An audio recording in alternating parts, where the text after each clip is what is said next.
meeting of the City Council Finance Committee to order for Monday evening, March 19th, 2018. I thank everybody for coming here this evening. Our agenda is not all that hefty, and I believe everybody should have, councils, you should have a copy of the agenda which is revised, and that's the one we're working off of with 13 different items. So with that being said, and I do want to make one comment, Councilor Monahan did call me just a little while ago, and he was not feeling well, so he was not going to be here this evening for the meeting. So, Madam Clerk, we'll start with item number 1. Appointment of Tina Cardoza of 816 Pearl Street, Brockton, Mass. To the Zoning Board of Appeals as an alternate. Invited, Tina Cardoza. Come right up to the podium. Yep, Ms. Cardoza, how are you this evening? How are you? Good evening, Counselor. Would you like to have a couple of moments to speak in front of the council? Sure. Go right ahead. Is this working okay? You're Good on. evening, Council, men and women. Thank you for having me, and thank you for considering me for a position as an alternate on the ZBA. I appreciate that. I'm sorry I couldn't make the last meeting. I was given short notice and couldn't get out of a work commitment. I sent an email out to Councilor Neri on that. I hope you received it. So thank you for rescheduling. A lot of you folks know me already, but I'll just tell you a little bit more about myself. My name is Tina Cardozo. I am 46 years old. I live here in Brockton for the past 15 years. I grew up in Dorchester and moved out to Brockton to give my kids a better education. So I raised 3 kids here. They all went to this high school. They all graduated from Brockton High. A couple years ago, I decided I wanted to do a bit more in the community, so I started a nonprofit organization working on issues of violence prevention. By trade, I am a registered nurse. I went to UMass Boston, graduated with my Bachelor's of Science in Nursing, and have been working for the past 20 years, primarily in Boston at Boston Medical Center. The bulk of my career has been there.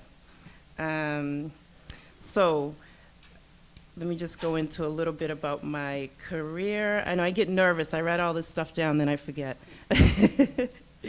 So again, I want to serve on the board to, again, give back to the community a little bit and to learn a little bit more about government. So that's my interest in joining the ZBA.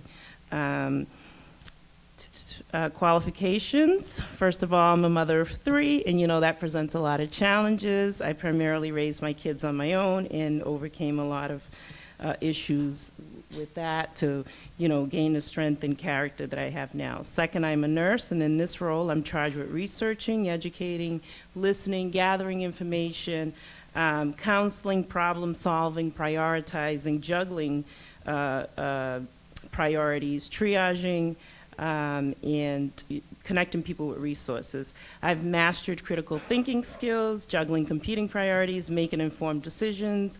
All of these, I'm sure, will be helpful on the ZBA.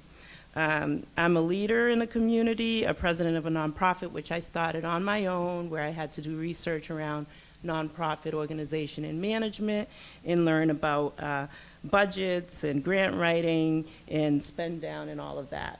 So this is all work that I did on my own. We've been going strong. Criadas Unidas is the name of the organization for the past 2 years and doing a lot of great work in Brockton. Lastly, last year, you all know I ran for city council and gained a lot of experience doing that, learned a bit more about government, and also learned a bit about myself and my strengths and what I want to do in the city. The ZBA, I know, reviews and grants requests for relief from strict interpretation of Brockton zoning ordinances, and I know it's an important board with big responsibilities, and I feel like my experiences in nursing and in what I've done in the city and what I've learned running for office certainly qualifies me to sit on that board. So I'll take any questions anyone has for me. Thank you. Councilor Sullivan? Thank you. Good evening, Mr. Cardoza. Thank you for being here, and thank you for your interest. I asked this question last time we were here with Ms. Doris Smith, and I supported her. The role of an alternate could be challenging due to the fact that it could be last minute where you'd be called in to stand in for the regular. Mass General Law, Chapter 40, is the governing relative to zoning in the Commonwealth. So I just wanted to make sure I'm just going to ask you the same question. Do you feel comfortable, not that you can grasp it, you will be able to, you're highly intelligent, it's, you know, you'll be able to, but are you confident that if you get called at the last minute, you could really delve into the matter before? I am confident. I'm hoping that I can sit on the board for a little bit and gain some more experience as an alternate where I wouldn't have to vote right away. And then if I am called, hopefully I'll be prepared. I'm confident that I will be prepared. Okay, so what Ms. Smith had said, and I thought it was brilliant, is she's going to be attending regular meetings to get a feel for it. Right. Because if you are called, you would be a voting member that night. Right. So I just, you know, food for thought. That's what she's Right. going to do. I thought it was a great idea. I think So that's an advantage in being an alternate, is that you are able to participate. get in there and kind of Right. delve in. Thank you. Thank you. Thank you, Counselor. Counselor Fowle. Good evening, Tina. Hi, Win. Tina, you have an exceptional educational background and professional background, and you and I have been at a couple of campaign appearances. I always ask the question of somebody going on the ZBA, because there's an entire body of law that deals with zoning and Supreme Court cases and appellate cases. Have you had any experience examining zoning ordinances and then applying, you know, the work of the ZBA to rendering a decision on a variance or a special permit? Or is this honestly just completely new to you? This would be brand new to me, but I'm sure that given the opportunity, I'd be able to do my research and homework and be able to render an informed decision on any matter in front of the board. Thank you, No, sir, Mr. Counselor. Chairman. Counselor Davenport. Mr. President, thank you so much. I truly appreciate it. Before I move on, I would like to say that I decided to be Irish for a couple hours today. As you can see, I'm actually wearing my Irish leaf over there. So Very just good. to empathize with my colleagues. But, Mr. President, on that note, I would like to thank Tina Cardozo for accepting this appointment. I've known Tina now for 4 years, and I know she's a very, very qualified woman, and I do believe that she will do a wonderful job, and I'm so happy, Mr. President, Mr. Chairman said, I'm so happy, Mr. Chairman, to hear that she said she's willing not only to be there, but to take the time to learn the process and find out what's going on, and hopefully, you know, to make those things an application. Of course, I'm so happy to see that she, you know, she accept this appointment. So you got my vote. I will vote yes for you, and I cannot wait to see what you're gonna do for our wonderful city. So thank you so much Thank you. for what you've been doing for Thank 15 you. years in our great city. Thank you, Counselor. Thank you, Counselor. Any other? Motion to recommend favorably. Motion's been made and seconded to recommend favorably to the full city council. On the motion, Just on the motion, and I wanted to say this to Tina personally, I wish you were being appointed to the Board of Health. I wish you were being appointed to the Board of Library Trustees. We have already approved one alternate who has absolutely no experience in zoning, and I'm just uncomfortable doing that with another person who has absolutely no experience. I can only imagine what might happen if a couple of the regular members were sick and the two alternates were thrust into that position. So I want you to know, personally, nothing personally against you. I just wish the mayor had put you in a different position where I think you'd probably be comfortable easing into government, and you'd be able to use your substantial background in public health and nursing and problem solving. And I didn't want to vote negatively and have you wonder, well, what was he thinking? I think it's important just to let you know where I'm coming from. Well, I appreciate that, and I've heard some things to that note, and I feel like we should be careful not to discourage people. I think all around the country on these boards, average citizens sit on these boards, and I think that that's important. I think I bring in a lot of good experience, and I'm willing to learn, and I learn quickly. I'm very smart.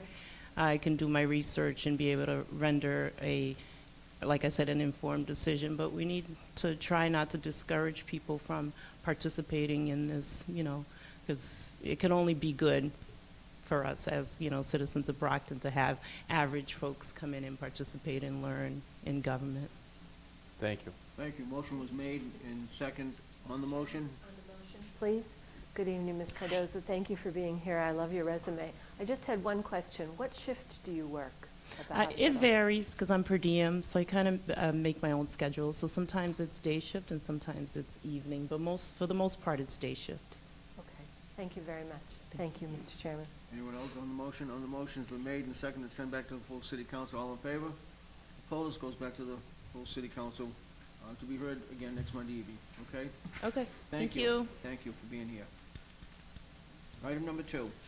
Appointment of Bianca Gay of 97 Lynn Road, Brockton, Mass. To the Brockton Conservation Commission for a 3-year term. Invited, Bianca Gay.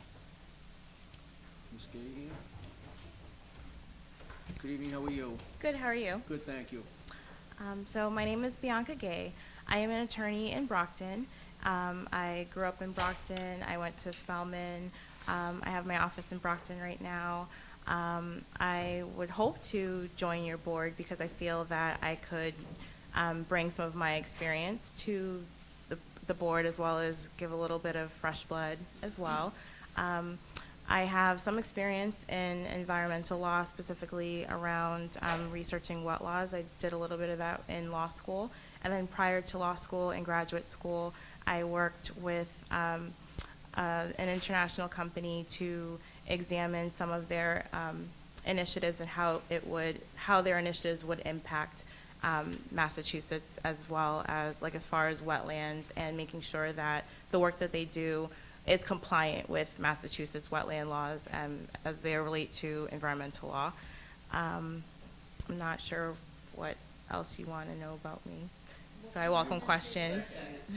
Motion's been made and second on the motion. Counsel? I'm sorry, I just Beauregard? wanted to ask the attorney a couple, one or two questions. Sure. Do you know that we're considered an environmental justice community? I did not. No, this is just recent, so this Okay. wasn't to put you on the spot. Okay. And I had been curious about your background. So have you run into any, how would I say, circumstances where individuals might have been the victim or survivor of some questionable practices toward them when it comes to environmental conditions? Not to my knowledge, no. Okay, all right, thank you. No problem. Counsel Fowle on the motion. Councilors, you may remember we passed some minimum qualifications for the Conservation Commission, and I'm absolutely thrilled that someone who is a member of the bar would step forward and give of their time to the Conservation Commission. It's an important board.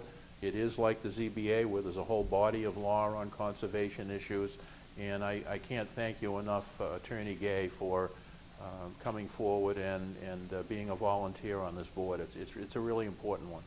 Thank you. Thank you, Counsel. Counsel Davenport? Thank you so much, Mr. Chairman. Of course, I do know Ms. Gay very well, and I know she's very committed to our city, and given the knowledge that she has, and of course her ability to work with a variety of people in our city, to second what my colleague, Councilor Farrell just said, I think she's an asset to our city. So I would like to thank you again for taking the time to actually choosing to do this. We know that it's a lot of work, and I am confident you're going to do an amazing job. Thank you. And best of luck. Thank you. will get my vote. Thank you. Motion's been made and seconded to send it back to the full city council. All in favor? Opposed? Goes back to the full city council.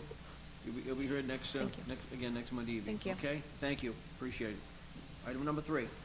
Appointment of Francis Sarafella of 52 Calypso Drive, Brockton, Mass. To the Library Board of Trustees for a 3-year term. Invited, Francis Sarafella. Good evening, Mr. Carafell. How are you? Hi, I'm good. How are you doing? Good, good. Go right ahead. Thanks. With your presentation. This is all new to me. You'll be fine. Good evening, everyone. Well, my name is Frank Ciaffello. I'm now retired and served as an educator for some 36 years, spanning 5 decades. I believe civic responsibility to be what could be termed almost symbiotic relationship between the individual and one's community. Within this relationship, I've long thought the library to be an often much underrated and underutilized tool of education and enlightenment, not only within academia, but typically with regard to personal lives as well. I expect and want better for Brockton. Library Board of Trustee members must not be supportive proponents of the needs and goals of only the individuals, stakeholders in our community, but proponents of and responsible for the community's aspirations as well, the entire city's aspirations.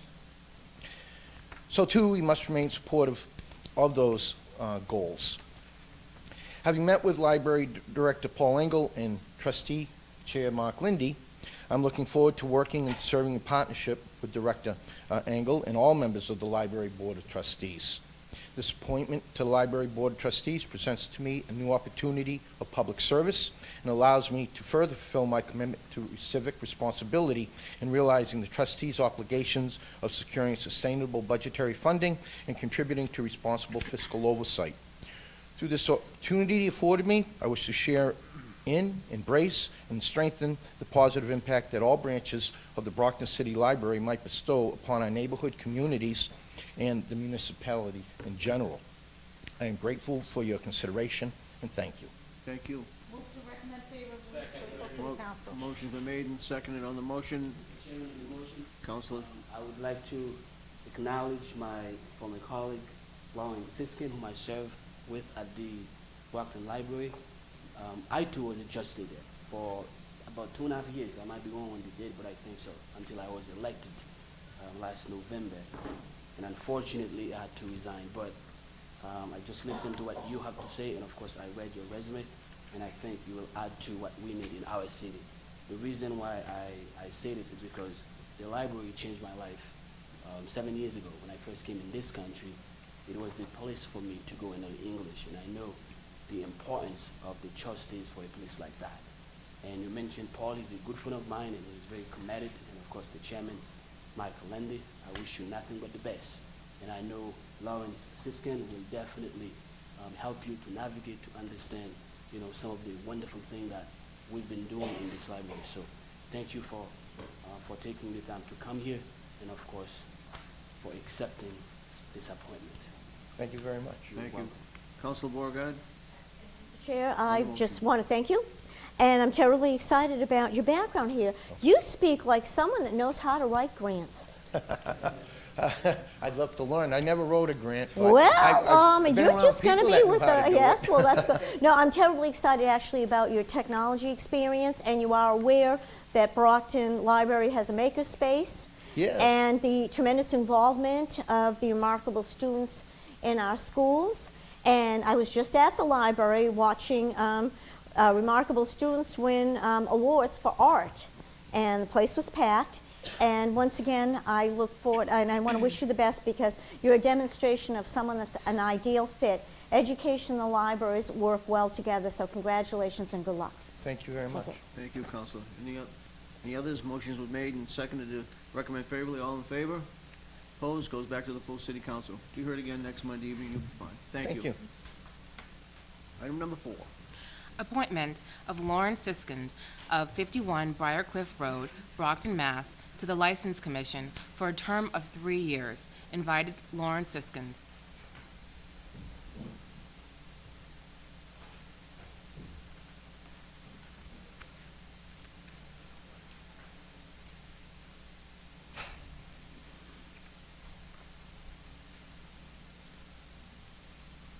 Good evening. Good evening, Attorney Siskin. How are you? I'm very well, thank you. Any presentation or? What's that? You're all set? Motion, on the motion, Counselor I don't Cruz. speak too often on these, but I will say, and I tease my friend Larry all the time about being a little long-winded, but this is just another step in a long, long career of service to the people of Brockton. This is, we don't have time to list all the boards and commissions that Mr. Siskin has sat on, and I want to, on behalf of the people of Ward 1, thank you for stepping up and sitting on the License Commission this time. He's been the city solicitor, he's been on the Library Commission, and many, many other places. We've served on boards together, and thank you for being here, and thank you for doing what you do. Thank you. Thank you. Was there a motion? The motion was made and seconded to send back to the full city council. On the motion, Counselor Davenport. See you. It's been a while. Nice to see you. Thank you so much. As you can see, and I said it, but I decided to be Irish for 4 hours. I promised you that when I was at the library. So, best of luck. Enjoy. Thank you. All set? Back to the full city council. All in favor?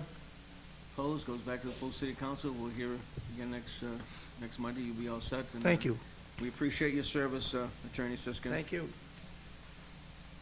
Item number 5. Appropriation of the total grant in the amount of $100,000 from the Commonwealth of Massachusetts Executive Office of Public Safety and Security, SFY 2008 Massachusetts Municipal Public Safety Staffing Grant to City of Brockton Fire Department, SFY 2018 Massachusetts Municipal Public Safety Staffing Grant Fund. Invited, Michael F. Williams, Chief, Fire Department. Good evening, Chief, how are you? Good evening, Mr. Chairman. How are you? Nice to see you. Anything needs to be said, or? This is our 4th year receiving this grant. Motion, on the motion?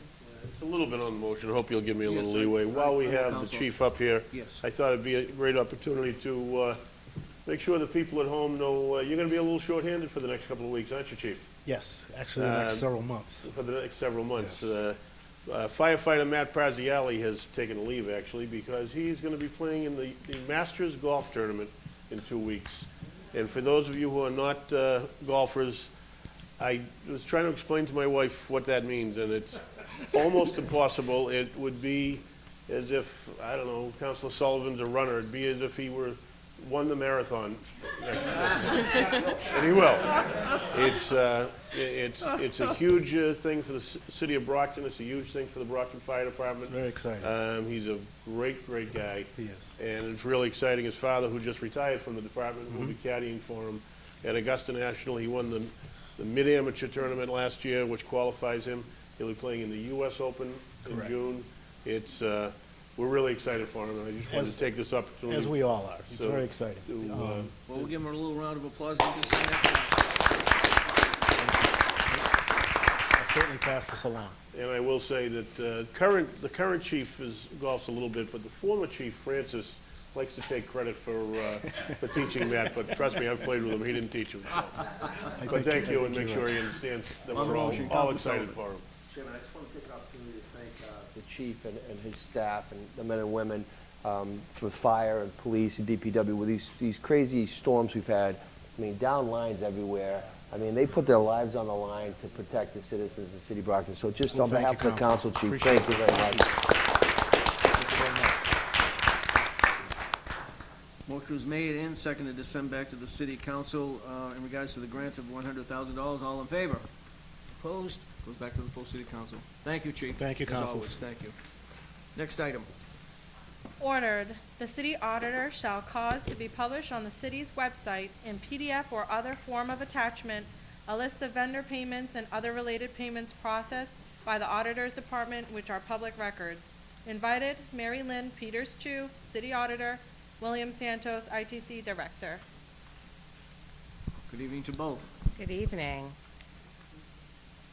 Counselor, did you want to start off? If you wish to. And, very Go ahead, briefly, Counsel. I'd like to thank both the auditor and Mr. Santos. This originated in our last legislative term where I was proposing an ordinance to make sure that we published on our website vendor payments and other payments that really are public records, and it would provide transparency in government. What I found out from, I believe, Mr. Santos is that there is actually a program called the Municipal Open Checkbook Program, which was originally begun by 4 or 5 communities back in 2013, 2014. It's really accelerated to the point where the city of Springfield has an open checkbook page, and it has year-to-date earnings of all of their employees, their annual salary, their position, what they've earned to date, and then they carry it over to their vendor payments. I think one of the benefits may be that we'll eliminate public records requests. I'm hoping that if we do this, when someone calls up and they want a copy of some record, we'll be able to say, just go to the website and you'll be able to research it. So I don't know if anything has changed since we had that original discussion, but this Municipal Open Checkbook Program, I think, is a very positive step forward. Well, like you were saying, we've had several conversations in regards to what you're looking for and what we can provide. And Bill and I are working on this open checkbook.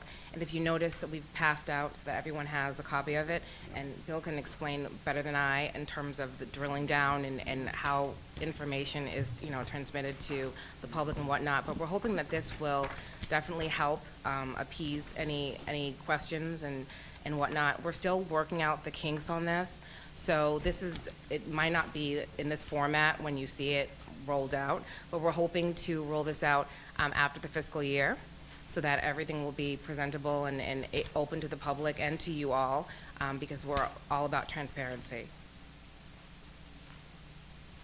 So we've developed this in-house, and we're doing it by, several categories, and you'll be able to drill down by vendor, as you folks can see, but they may not be able to see, by category, department, fund, or vendor. And then you drill down through the department or through a vendor, and it'll keep dropping down until you get to the actual dollar figure and whatever was purchased. So you'll break down from department, category, then the actual line item, and then right down to the source of purchase and the cost.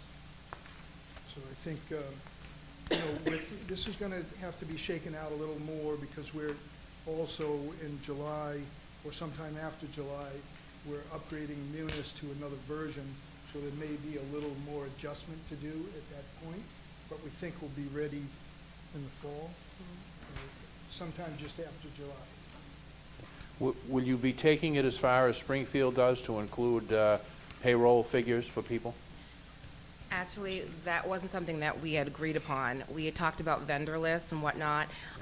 We always publish the top 100 salaries so that it's always available to the public, and every year we do this.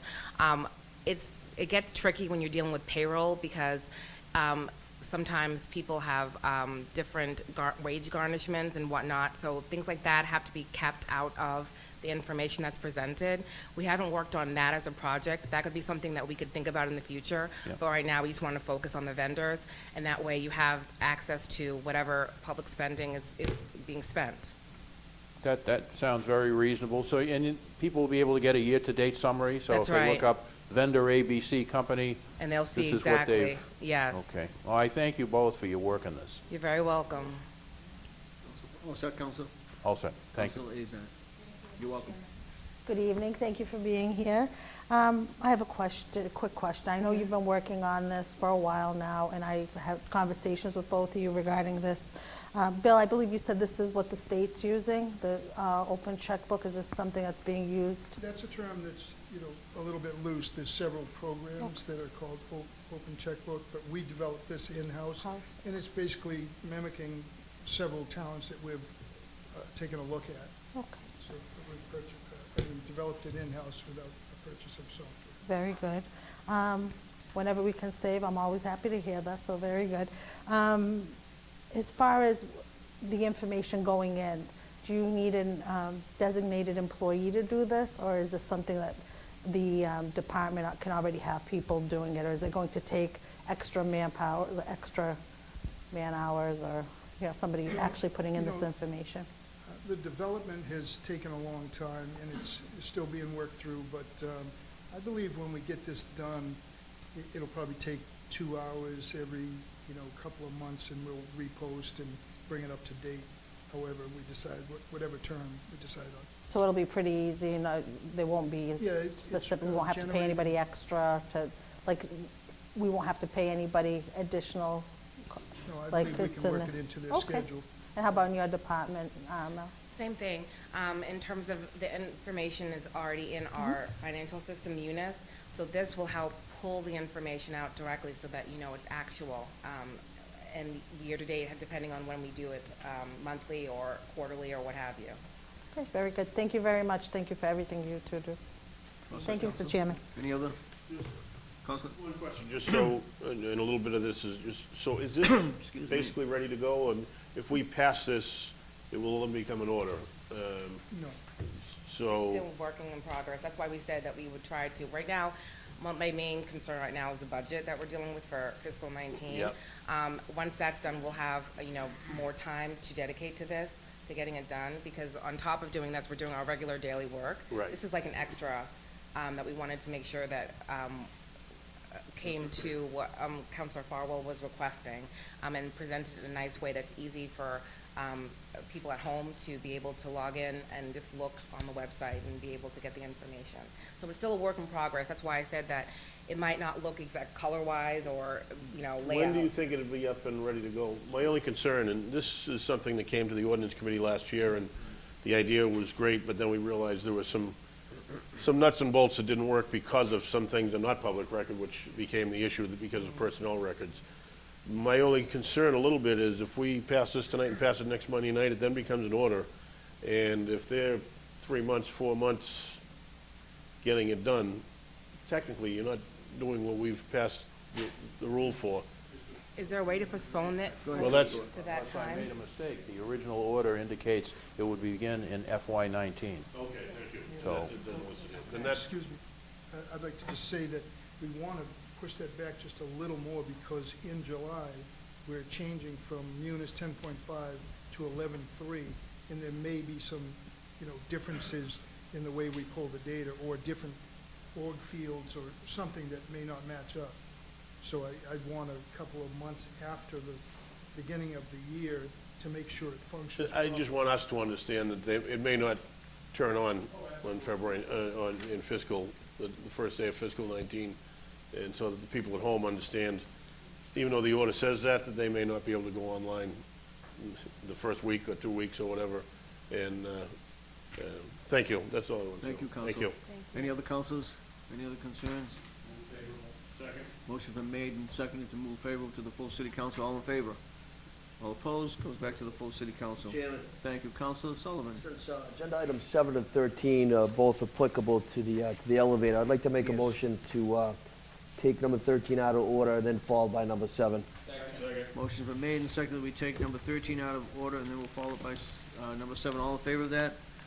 Opposed? We're going to do number 13, Madam Clerk.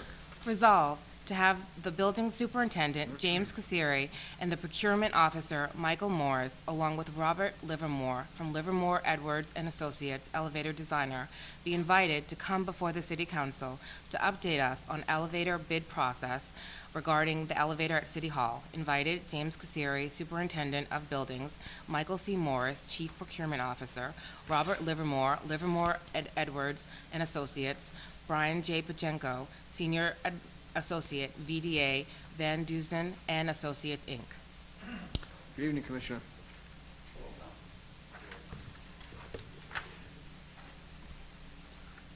You're up first. Make a presentation or? Well, I was Do you wanna prepared get to the talk questions? about the Right. first resolve, the order for the 150. It all ties together, so as you're all aware that we didn't get any elevator companies to bid, but we have a bid going out on the 28th, Michael? And it's for the general contractor bid, and so we kind of got some feedback as to reasons why we may have not received any bids, and one of those reasons was where we had put the estimated cost of construction in there at around $350. That might have made some potential bidders think that they might not be able to do it for that amount, so we're not going to even advertise a estimated cost. Another concern they had was the accelerated bid that I wanted it done by late summer, and I found out that that was pretty much virtually impossible. They felt uncomfortable with that, so we removed that as well. And I think on the 28th we'll have some real good interest. We had we had pre-bid walkthroughs on on the 14th, and we had some interested people there, and so hopefully it goes well. So, Councilor Sullivan. Mr. Superintendent, thanks for being here. Yep. Jim, relative to the notion of having it done by the summer, it scared people up, I get it, but do you think, in your professional opinion, that it's going to be done this year, 2018, or do you think it could carry into 19? Yeah, well, I'm hoping that we get done by Christmas now. That's what I'm shooting for now. Christmas? So, but So we're going to have that decoration. When we talked about the decoration, We'll get the decorations. order the decorations, all right? We're going to be back at City Hall for Christmas.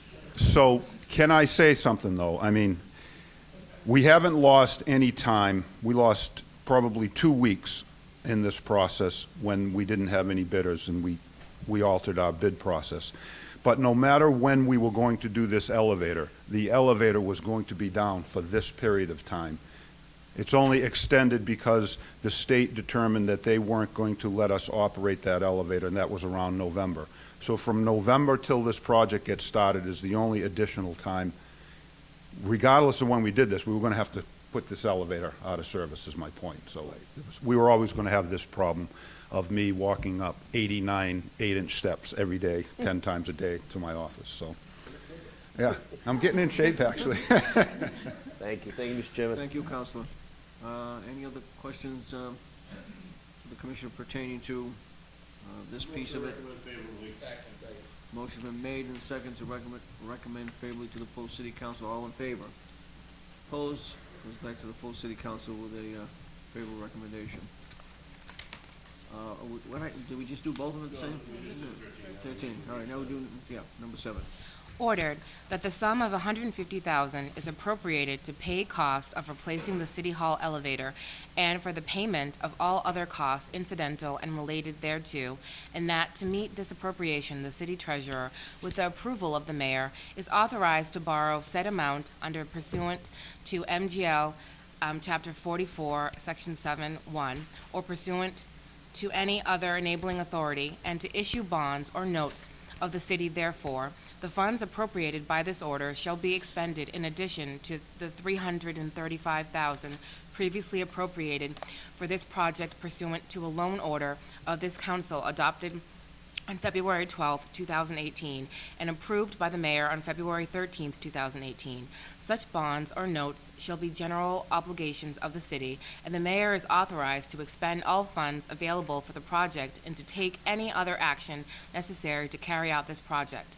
Any premium received upon the sale of any bonds or notes approved by this order, less any such premium applied to the payment of the cost of issuance of such bonds or notes, may be applied to the payment of costs approved by this order in accordance with MGL Chapter 44, Section 20, thereby reducing the amount authorized to be borrowed to pay such costs by a like amount. Further ordered that the City Treasurer is authorized to file an application with the Commonwealth of Massachusetts Municipal Finance Oversight Board to qualify under Chapter 44A of the general laws any and all bonds or notes of the city authorized by this vote, and to provide such information and execute such documents as Municipal Finance Oversight Board of the Commonwealth of Massachusetts may require.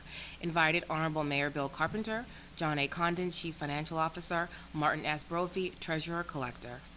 Good evening, Mr. Condon. Good evening, Councilors. That's a lot of legalese for an extra $150,000. Let me give you an explanation. When Jim Kassiri came back and reported that they did not receive any bids, we became a little bit concerned that perhaps the amount of money that was authorized for the original borrowing might not be sufficient, and so we went to bond counsel and asked for language in order to provide additional borrowing on top of the $335,000. That rest of that language is just kind of standard legal boilerplate that allows us, if we get, when these are done on competitive bids, if we get extra money because they're bidding extra and the coupon rate of the bond is higher than the amount that they're actually bidding for, there's this extra cash that comes in.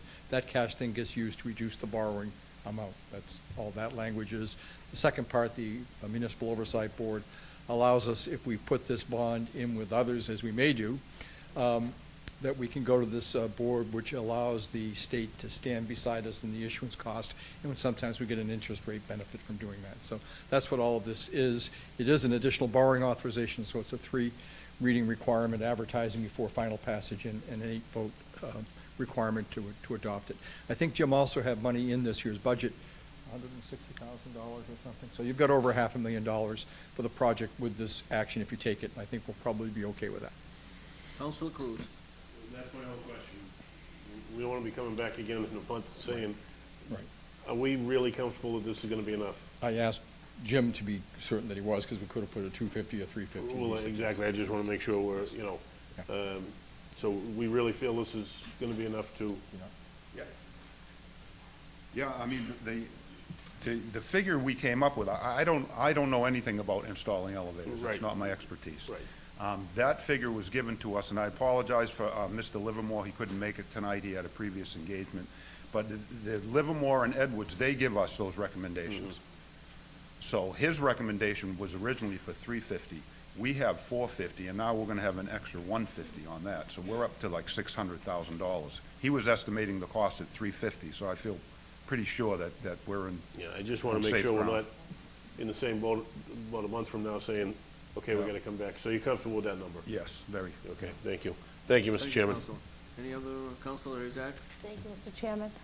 Good evening. Mr. Kasseri. Yep. Quick question. I know back when this first came up, we had we said we didn't want to look into getting an outdoor, outside, exterior elevator because It's it would ruin impossible. it's No, impossible? it's actually impossible, yeah. If you picture the layout of City Hall, the common areas, the floors that you walk on are 30 feet away from the outside of the building. Okay. Picture the stairways. The stairways make that floor 30 feet away from the outside of the building. So the only place you could put it is where, the second floor, where you're gonna come into the GAR room or the council chambers. The building's not built not for an built. outside elevator. The only reason I ask And that would is cost millions to do. it would be more. I thought it Oh. was okay. We Oh, believed wait. it would be less. The only reason I ask is when we happened to be at a Montello business meeting, Council Lally and myself, and a few of the members mentioned that this was done on a historic building. I think Wareham or somewhere down this way. We did it on the War Memorial. We That's put an right, outside right, elevator. outside elevator, But so- you picture what I'm saying, you don't have access to the floors. You see where the See, elevator yes. landing is. Okay. Well, that gives us, Yeah. now I can answer them why. Definitely not. Thank you. You're welcome. Thank you, Councilor. Any Motion other- to recommend favorably. Motion's been made and seconded to recommend favorably to the full city council. All in favor? Opposed? Goes back to the full city council. Favorable recommendation. Thank you. Thank you, Commissioner. I missed my podium, so can we, keep it, okay. My wife and I have to go to dinner out of town now because every time we sit down, somebody comes up. I'm like the Monsignor with the church but no pulpit, Next item. Ordered that Order 413 of this council, approved on August 22nd, 2016, is amended to reduce the total amount authorized to be borrowed pursuant to this order. Invited, John A. Condon, Chief Financial Officer, Martin S. Brophy, Treasurer-Collector. Good evening, Mr. Condon. Good evening. So, councilors, this is a little bit different. We have a outstanding borrowing authorization from a couple of years ago for $4 million. That project is getting grant money in, and we want to use the grant money to actually reduce the amount of money that we have to borrow. We got language from bond counsel on this as well, and bond counsel indicates that all that's necessary here is a vote that would allow us to apply these costs to the borrowing, to reduce the cost of the borrowing. That simply requires a majority vote and no advertising. Questions, Council Sullivan? To our legislative council, Attorney Resnick, it is possible for a current legislative body to vote on a previous legislative body relative to an amendment on an order that was passed? Yes, 2 and I years ago? also reached out to bond counsel to confirm the same. Is that Lord Locke? Lord Locke? Is that the firm you use? It's Lord Locke? Lock Lord, Yeah, Richard whatever. Manley at Lock Yeah. Lord, yes. Yes, so you do have the authority to revise an old order. Thank you. Thank you, Council. Any other questions or concerns on the motion? Yes, Councilor Cruz. Because it's not in this order. So are we reducing by a specific amount? No, the amounts of the dollars as they may come in, not a specific So amount. we're just voting on allowing you to borrow less than we authorized? Yeah, so originally. whatever, allows us to apply whatever grants or gifts that may be for this particular purpose received by the city to reduce the amount that we borrow. Okay. And what project was this? This is like LED light. Oh, okay. Councilor Sullivan's project, actually. Thank you. You're welcome. Did I have a motion? Motion in a second? Yes. Yeah, motion was made and seconded to send back to the full city council. All in favor? Opposed? Goes back to the full city council. Thank you, councilors. The amount that is coming in grants is substantial. We may end up with just about $1 million to borrow as opposed to the 4. That's So, a great thank idea. you. Yeah. Yes, it was. Good job. Good job. Thank you, Mr. Condon. Next item, Madam Clerk. Resolve, the Executive Director of the Board of Health, the Superintendent of Schools, the Legislative Counsel to the City Council, the Executive Director of Elections Commission, and the City Solicitor be invited to a meeting of the City Council to discuss the regulatory and permitting process, the current state regulations, the potential impact on schools and students, and to determine any costs associated with a special city ballot question relative to medical marijuana. Invited Louis E. Tartaglia, Jr., Executive Director, Board of Health, Kathleen A. Smith, Superintendent of Schools, Shannon Resnick, Legislative Counsel to the City Council, Cynthia Scrivani, Executive Director of Elections Commission, Philip Nasrallah, City Solicitor. Councilor Farrell, I believe this was something you did. Very briefly, councilors, this resolve was filed because, as you know, in 2016, the state voters approved legalization of marijuana. The city voted in favor of that by about 51.7% of the vote. We have a Cannabis Control Commission in Massachusetts, and they have issued some very comprehensive regulations spanning over 100 pages that deal with cultivation, sales, packaging, distribution of marijuana, including edible marijuana products, advertising, signage, security requirements to prevent unauthorized access to areas within a marijuana business. Obviously, the age is 21 years in order to purchase a product. Eventually, I believe by the end of the year, unless it's extended, you're going to be able to have marijuana cafes. You can have home delivery of marijuana. Now, the deadline for license applications and issuance of licenses was rapidly approaching, and we had had no dialogue in this. And I became concerned that where it's a brand new industry, brand new undertaking in the state and certainly in the city, that we ought to start mastering some of the information and learn what our role should be in all of this. What resources should we anticipate will be needed? I certainly think we're going to have to train our health department personnel on the new regulations. They're going to have to be able to recognize whether the packaging a particular vendor is using comports with the regulations that the Cannabis Control Commission has issued. We're going to have to train the police, because if they're going to be part of the licensing activities or compliance checks, they're probably going to have to be well immersed in learning regulations. The role of the License Commission, the role of the City Council, the role of the Board of Health, I have no idea what those will all be, and I'm glad we have our legal counsel here. There'll be additional work for the sealer of weights and measures, because to the extent that you're selling marijuana, an ounce of it, you're going to have to certify the scales are accurate periodically to preserve consumer interests. I'm not sure, and I would defer to the city solicitor at some point, whether there will be any collective bargaining issues, because we're basically going to be requiring certain employees. The police already do it, but I don't think the Board of Health or the building department or others deal with a controlled substance. And I think it's important to keep in mind this is still illegal under federal law. So to the extent that we're changing their working conditions and or we may require training, that may require collective bargaining, and that will take time. And in the meantime, I believe by April 1st, people can start applying for licenses, and they can open by July 1st. Community after community has voted to ban recreational sales in this area, which means we're going to have to handle the increased traffic. We're going to have to handle the increased issues that are presented. If we eventually go to marijuana cafes, obviously there'll be the same issues that we have with licensed liquor establishments and police resources.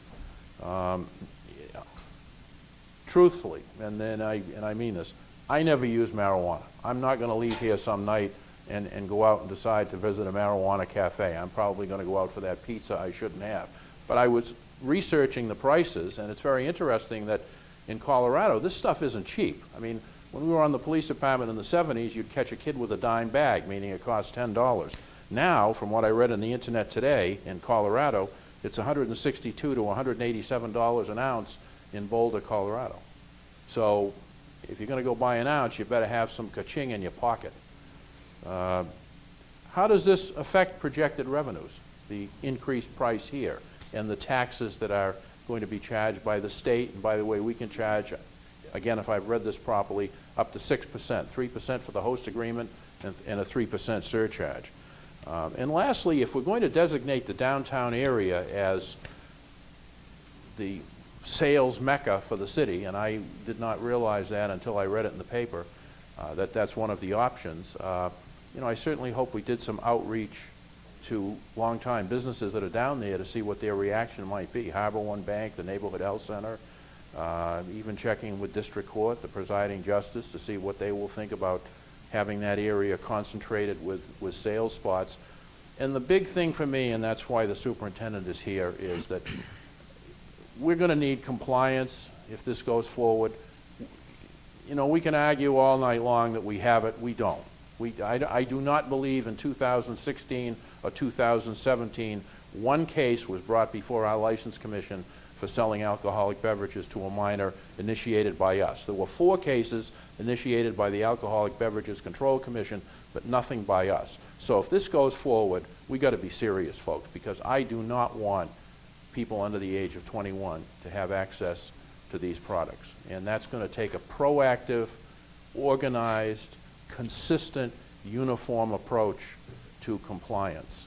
So for all of those reasons, I think it's important that we get involved in this, and with due respect to my friend Mr. Tattaglia, I'd actually like to start off with our legislative counsel and have her brief us on what is our role in all of this, because I think all of us need to know where does the City Council fit into this new industry that may be coming to the city. So if I could ask Attorney Resnick to give us her best thoughts.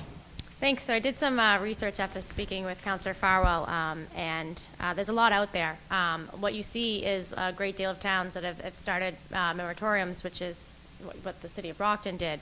About 50% of the towns and communities in Massachusetts have actually put some sort of ban or restriction or temporary stay on granting of these licenses. They range from anywhere from an outright ban, zoning restrictions, special permits, conditions that you would put on the license, making it a difficult process to enter into a host agreement, which would be an agreement that the business would need to come through with the city of Brockton.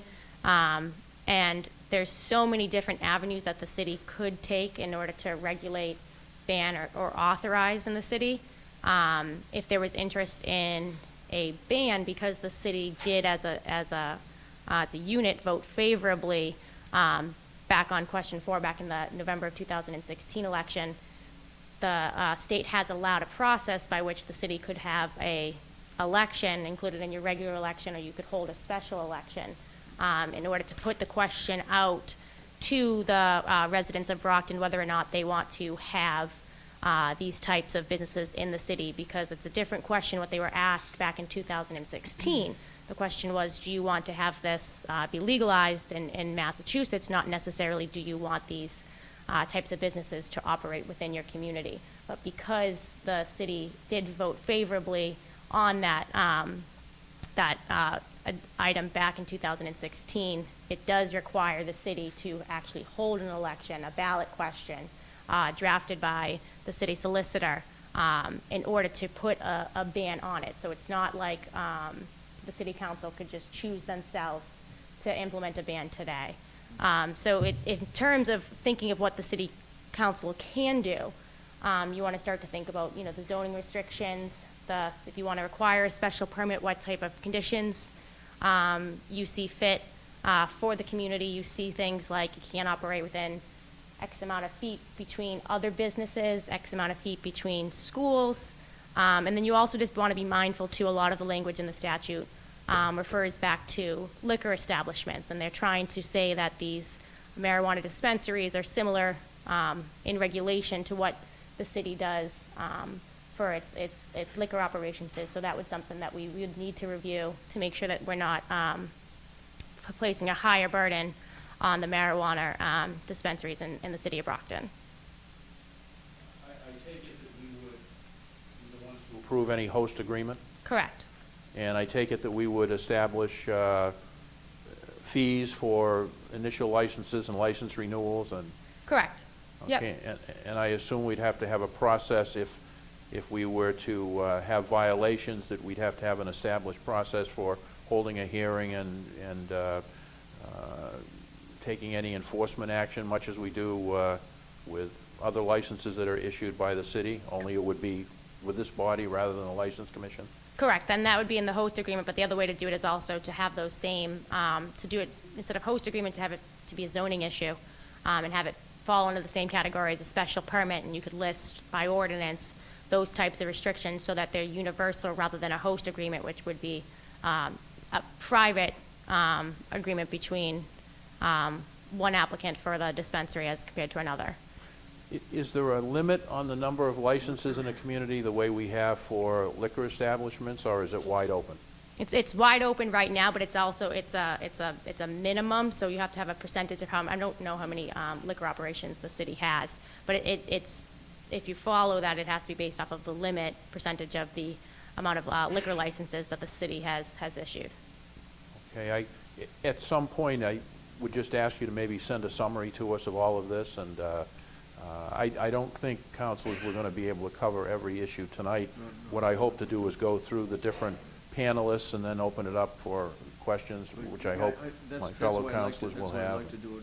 We'll go through everybody and then just take some quick questions. We don't want to spend the whole... No. I guess next I'd like to ask the school superintendent to come up and offer some comments. We do have almost 19,000 children in the city, and we have school staff who deal with a myriad of issues. So, Superintendent, if you have some comments, I know we'd welcome them. Sure. Good evening, councilors. Growing up in the 60s and 70s, I guess I'm pretty well versed in some of the issues surrounding marijuana. When you talk about the schools, one of the things that I think we have seen over the past couple of years with the talk of medical marijuana dispensaries and now the vote with the recreational marijuana is we certainly have seen an increase in schools as far as marijuana. And here are some of the thoughts that I have put down here. So bear with me on this. More younger children are bringing marijuana to schools, sometimes in surprising quantities. And you ask, why would you start with younger children? Well, what we're finding as people are getting more relaxed and there's talk about, the legalizing of marijuana, sometimes when it might have been kept safe in a home if there were parents using marijuana or what was happening with adults, was not left out in the open. So we are finding younger kids are coming to school and you'll all of a sudden, and of course you know what they do when they come to school with marijuana is they want to make sure that they show it to somebody. They want to be cool. So they'll show them a bag. They know that it's used for something.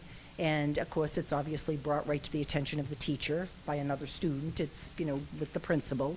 So we're very surprised that we are seeing younger students based on what's happening in our schools. Also, I think what statistics are showing that there is an increase in use in schools, and one of the biggest things we're seeing when you talk about regulating, and I'm not sure if you'll have this opportunity, but when you talk about advertising. So all of a sudden, when you're packaging the marijuana, or the edibles as they say, the kids are coming to school with a package that looks like gummy bears, something exciting to bring, candy to share.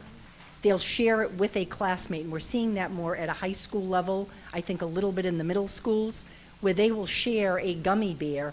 A student takes the so-called candy, and what happens is the effect isn't quick enough, and maybe they'll take a second one, maybe they'll take a third one.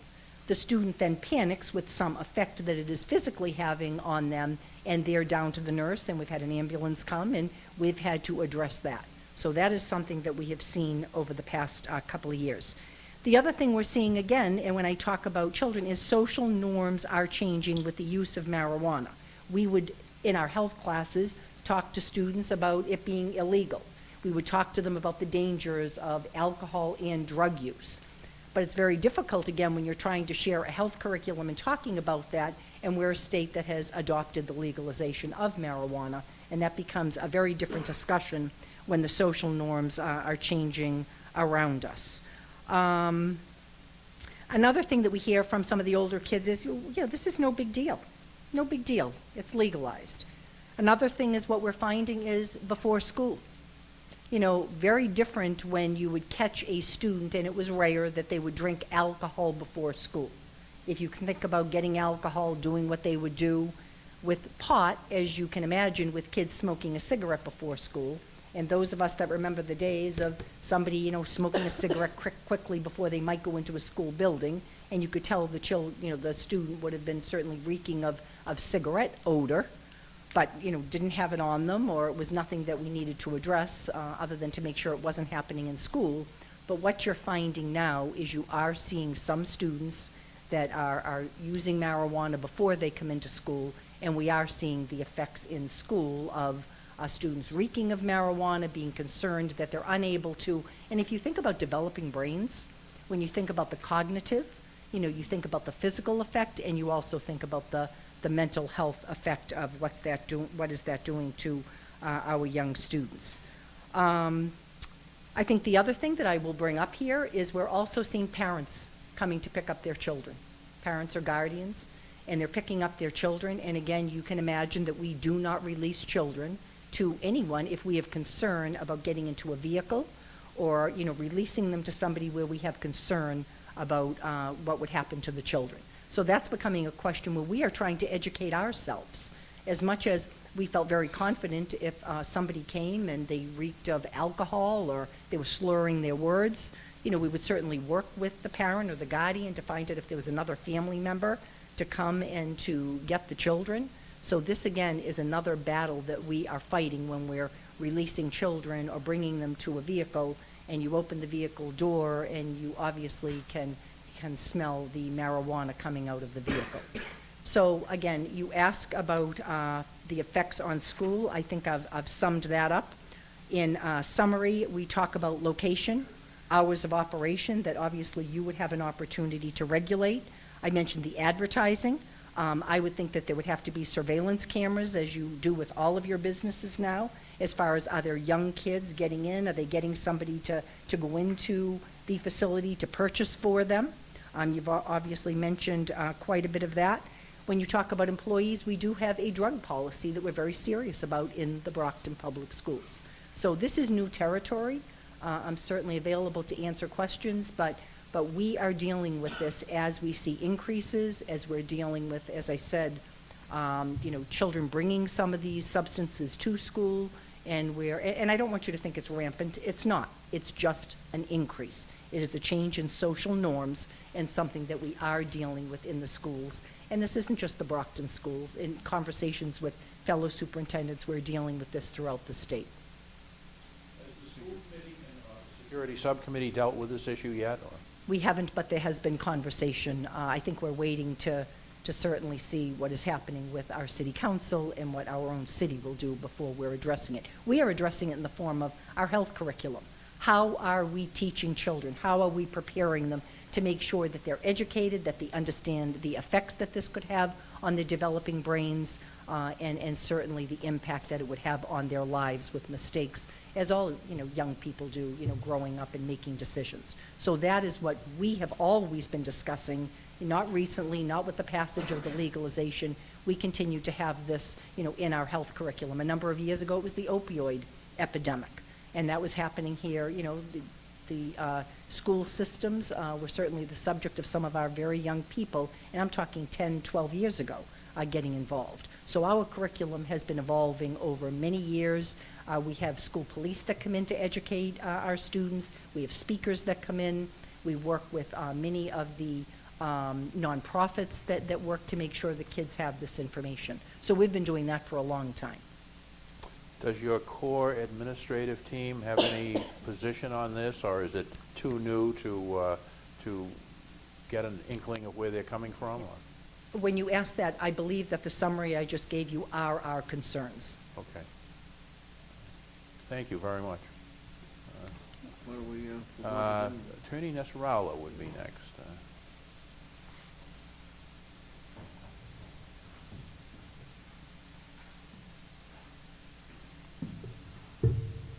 Good evening. How are we doing? Good, thank you. My questioning to you is brief, and it's really based on what's been in the paper. And I do understand that you're just getting involved in this because the Cannabis Control Commission has just come out with their their regulations.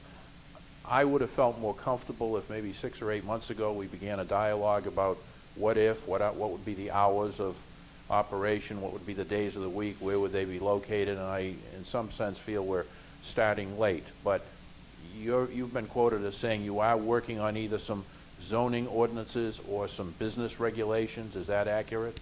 Yeah, that's correct. I'm working in conjunction with the planning department in reviewing the proposed ordinances overlay districts, things related to that nature, as well as trying to wrap my arms around the whole comprehensive state regulations. And I was waiting for a lot of those, both shoes to fall, basically before I really rolled up my sleeves and started getting into it, because I wasn't quite sure how it was going to be solidified into final version. So we have a several-prong approach in the law department, reviewing state regulations, the local ordinances, the zoning ordinances. It's a comprehensive address of all of the issues. Well, rather than ask you any specifics, because I think sometimes partial information becomes misinformation, you were quoted in the newspaper as saying maybe 6 to 8 weeks from now we'll have something. Is that accurate, or do you think you'll have something for us to look at prior to that? No, I'll have something for you to look at prior to that. Okay. All right, thank you. Especially in light of the fact I understand the applications may be opening up April 1st. We'd like to be as diligent in addressing the time frame as we can. Okay, thank you very much. Thank you. Go ahead, Councilor Sullivan. As chair of the ordinance committee, and there's 5 members, Mr. Cruz, Mr. Farwell, Mr. Rodriguez, Mr. Monahan, time is going to be of the essence. Exactly. We have to have 3 readings, we have to vet it out, we have to have our counsel, so. You could be into the summer months. Absolutely, absolutely. Thank you. You're welcome. One last thing, that's my other request is, once you get everything together, even before you send it to us, would you get it over to Attorney Resnick so she can take a look at it? Absolutely. And you two can work together? And, okay. Now, I guess I'll ask for Mr. Tataglia. He's right here. Last but not least.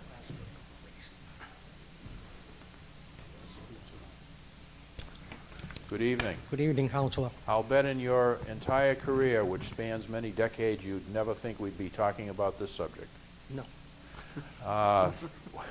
Well, you can have a ballot question, the next ballot, and find out if you really want it or not. That's true. And if they say no, you can ban it. This will have implications for your department obviously if we go forward with a lot of establishments. Is that a fair statement? Yes, and what we have done, we've drafted up our regulation 2018-1, which is the regulation to ensure the sanitary and operation of marijuana establishments and the sale of marijuana. This will be voted on the next meeting of the Board of Health, which will be Wednesday the 3rd, I believe. I'm sorry, Tuesday the 3rd. And from what I understand, there's going to have to be a host agreement with the city for each establishment.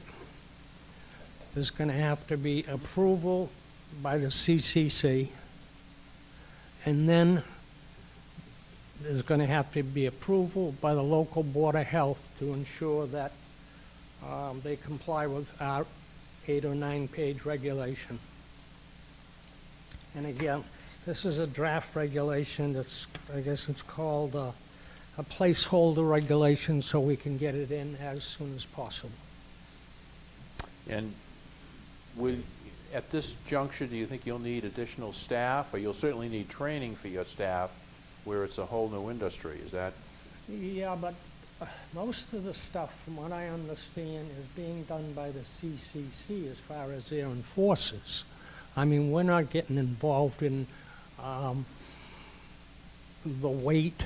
We're not getting involved in the laboratory testing. That's way beyond us. And also as you were mentioning before, the packaging descriptions. That should all be covered by the Cannabis Control Commission. How about production, though? If we had a facility in the city that was producing edible product, you'd have to be out there to make sure that the conditions were sanitary. And well, that's why they put this. This came from the Massachusetts Association of Boards of Health. Okay, and that's why they put it together. It's a combination of being able to operate in a safe plant and also to enforce the state sanitary code for food establishments. And that's what you would do, correct? Correct. Okay. And there are also, there are violations in here, which would be similar to our tobacco violations. Thank you. Thank you very much. Thank Mr. you. Chairman, I'm all Okay. set if others have questions. Any councilors have any questions for those that have been before us? If you do, I know Council Lally did ask me first. Council Lally, do you have a question on Council Cruz? I didn't really have any questions as much as I just wanted to express in regards to having this on the ballot again. I think that wouldn't be necessary. Personally, when this came up for a vote, I voted no. I wanted to give Colorado a little more time to flesh everything out before we took a look at it to see what their sort of long-term what the long-term result would be. But it was passed. The people voted for it. If you 51% to 99%, it still passes. So I think that putting it up for a second vote, asking the people to vote for it again, I don't feel like that's us doing our job. I feel like that it's us second guessing the people, and we've been sent to represent them, and that's what we have to do. In terms of what we should do, I think that this is a good opportunity to capitalize on something that a lot of surrounding cities and towns have turned their back on. I'm not saying this is going to be the magic magic solution, the light at the end of the tunnel. But I think this could help us economically, attract more people to the community, and I am interested to see what really, what really comes up in terms of regulation and how we handle this. Thank you, Councilor Cruz. Thank you. I actually don't have too much other than, could you have somebody in your office email all the stuff we've been proposed? You have what you're going to vote on? Yeah. All regulation, I'd like to read them. Just to make sure it's not Well, just to see what a you're working. proposing and to Okay. get some Feedback to it. Did I agree? And again, as I had told you, councilors, this is a placeholder ordinance. Right. So that nobody, and I wish we could have done it, 2 weeks ago, before they started bringing in their applications. However, it's Easter Sunday, and then Monday they will go Tuesday. Yeah. And then, I think I agree with Council Farwell. We're a little behind the 8 ball here, but also the state commission really kind of dragged their feet, and it was very difficult to try to come up with how we want to attack it when we didn't know what the state was going to allow. Well, they took all the time. Yeah, they took all the time, and now, And they gave us 3 weeks, or something Right. like that. yeah. and, So if you could forward, just, and I understand it's placeholder for now, but at least so we can see where we're starting as a. And then- Plus, you have to look at the cities and towns around us. I mean, you've got Exactly. Whitman, Rainham, Stoughton, Bridgewater, they're only going with medical. And then you have Avon, Easton, and East Bridgewater, who will be voting in April. And Abington and West Bridgewater gonna have a temporary moratorium, I don't know for how long. And there are a lot of other cities and towns around us that are not allowing it. Not allowing it, yes, you see that, so. But there are a few of them who voted for it, who now are gonna have it on their ballot. On the ballot, right. So they've taken a second shot of not having it. Thank you. Thank you. So if you could just make sure those get sent over to us, I appreciate it. Absolutely. Thank you, Mr. Chairman. The only Any other other, thing that we've got to be addressed, and I'm sure Rob May and the mayor and whomever and the council, is the zoning, and where there's going to be put. We have nothing in the ordinance as far as these being placed anywhere. The only ones you have are the medical marijuana, which is a small area up on The West overlay Chestnut district, Street. I guess that's about it. Thank you. Thank you, Mr. Chairman. There's no room up on West Chestnut Street, trust me. Councilor Rodriguez, then Councilor Sullivan.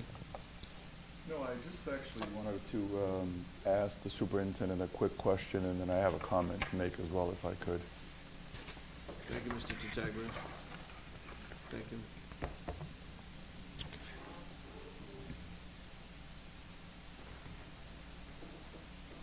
Madam Counselor? Superintendent, how are you? Good, how are you?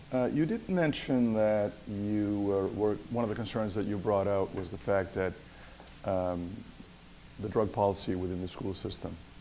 For employees? For employees. Is marijuana part of the drug testing? It's considered a drug. As far as, As far as testing goes, yes. for any of our we certainly don't, we're not testing our teachers. You don't test your Not teachers. testing our employees, other than if they have to follow its CDL licenses or those people that have mandates with the type of job they have. So basically when you said about the drug policy, were you talking about the school itself? Right, we have zero tolerance for drugs. For the drugs, but not necessarily for the employees? For the Not for- employees, we have a drug policy. So it's not acceptable to have drugs or alcohol on the school setting. They're not tested? Correct, not Okay. tested. Thank you, Madam Superintendent. Mr. Chairman, I just wanted to echo some of the comments that my neighboring councilor here brought up in terms of respecting the will of the people. I too did not support the question when it was proposed, but it passed. It passed overwhelmingly by the residents of our state. And to be honest with you, the sense of even putting this thing on the ballot somehow, I see this as a waste of time in a sense, and a waste of resources. We live in a democracy, and when the majority of the people tell us that this is what they want their government, their country to go, what direction they want their city to go to, we ought to respect that. If every time something doesn't go our way, we keep insisting on putting another order out there, another vote, another order, I think we'll end up walking in circles and not getting anything done. I think of what is most important to us and to our city, we got to look into this 351 cities and towns in this Commonwealth. If every single city and town voted to outlaw it, then I'm fine with it. But as long as there's one community in Massachusetts that are going to go forward with this particular thing, I think that the city has an opportunity because we're not going to control drug use in the community. We're not going to control the amount of drugs that come into our community based on whether or not we allow marijuana to be sold in our community.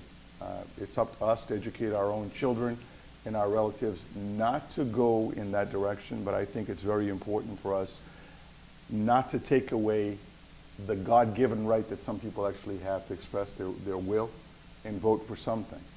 I wish that, you know, if we are going to push some sort of a ballot question, that it comes for debate in this particular body, that we debate the daylights out of it, because some of us will do cartwheels to make sure that it doesn't really happen, because I think it was already done, and I think we have to respect the will of the voters. Now, I think what this body needs to start doing is to start acting for what the people voted for us to do.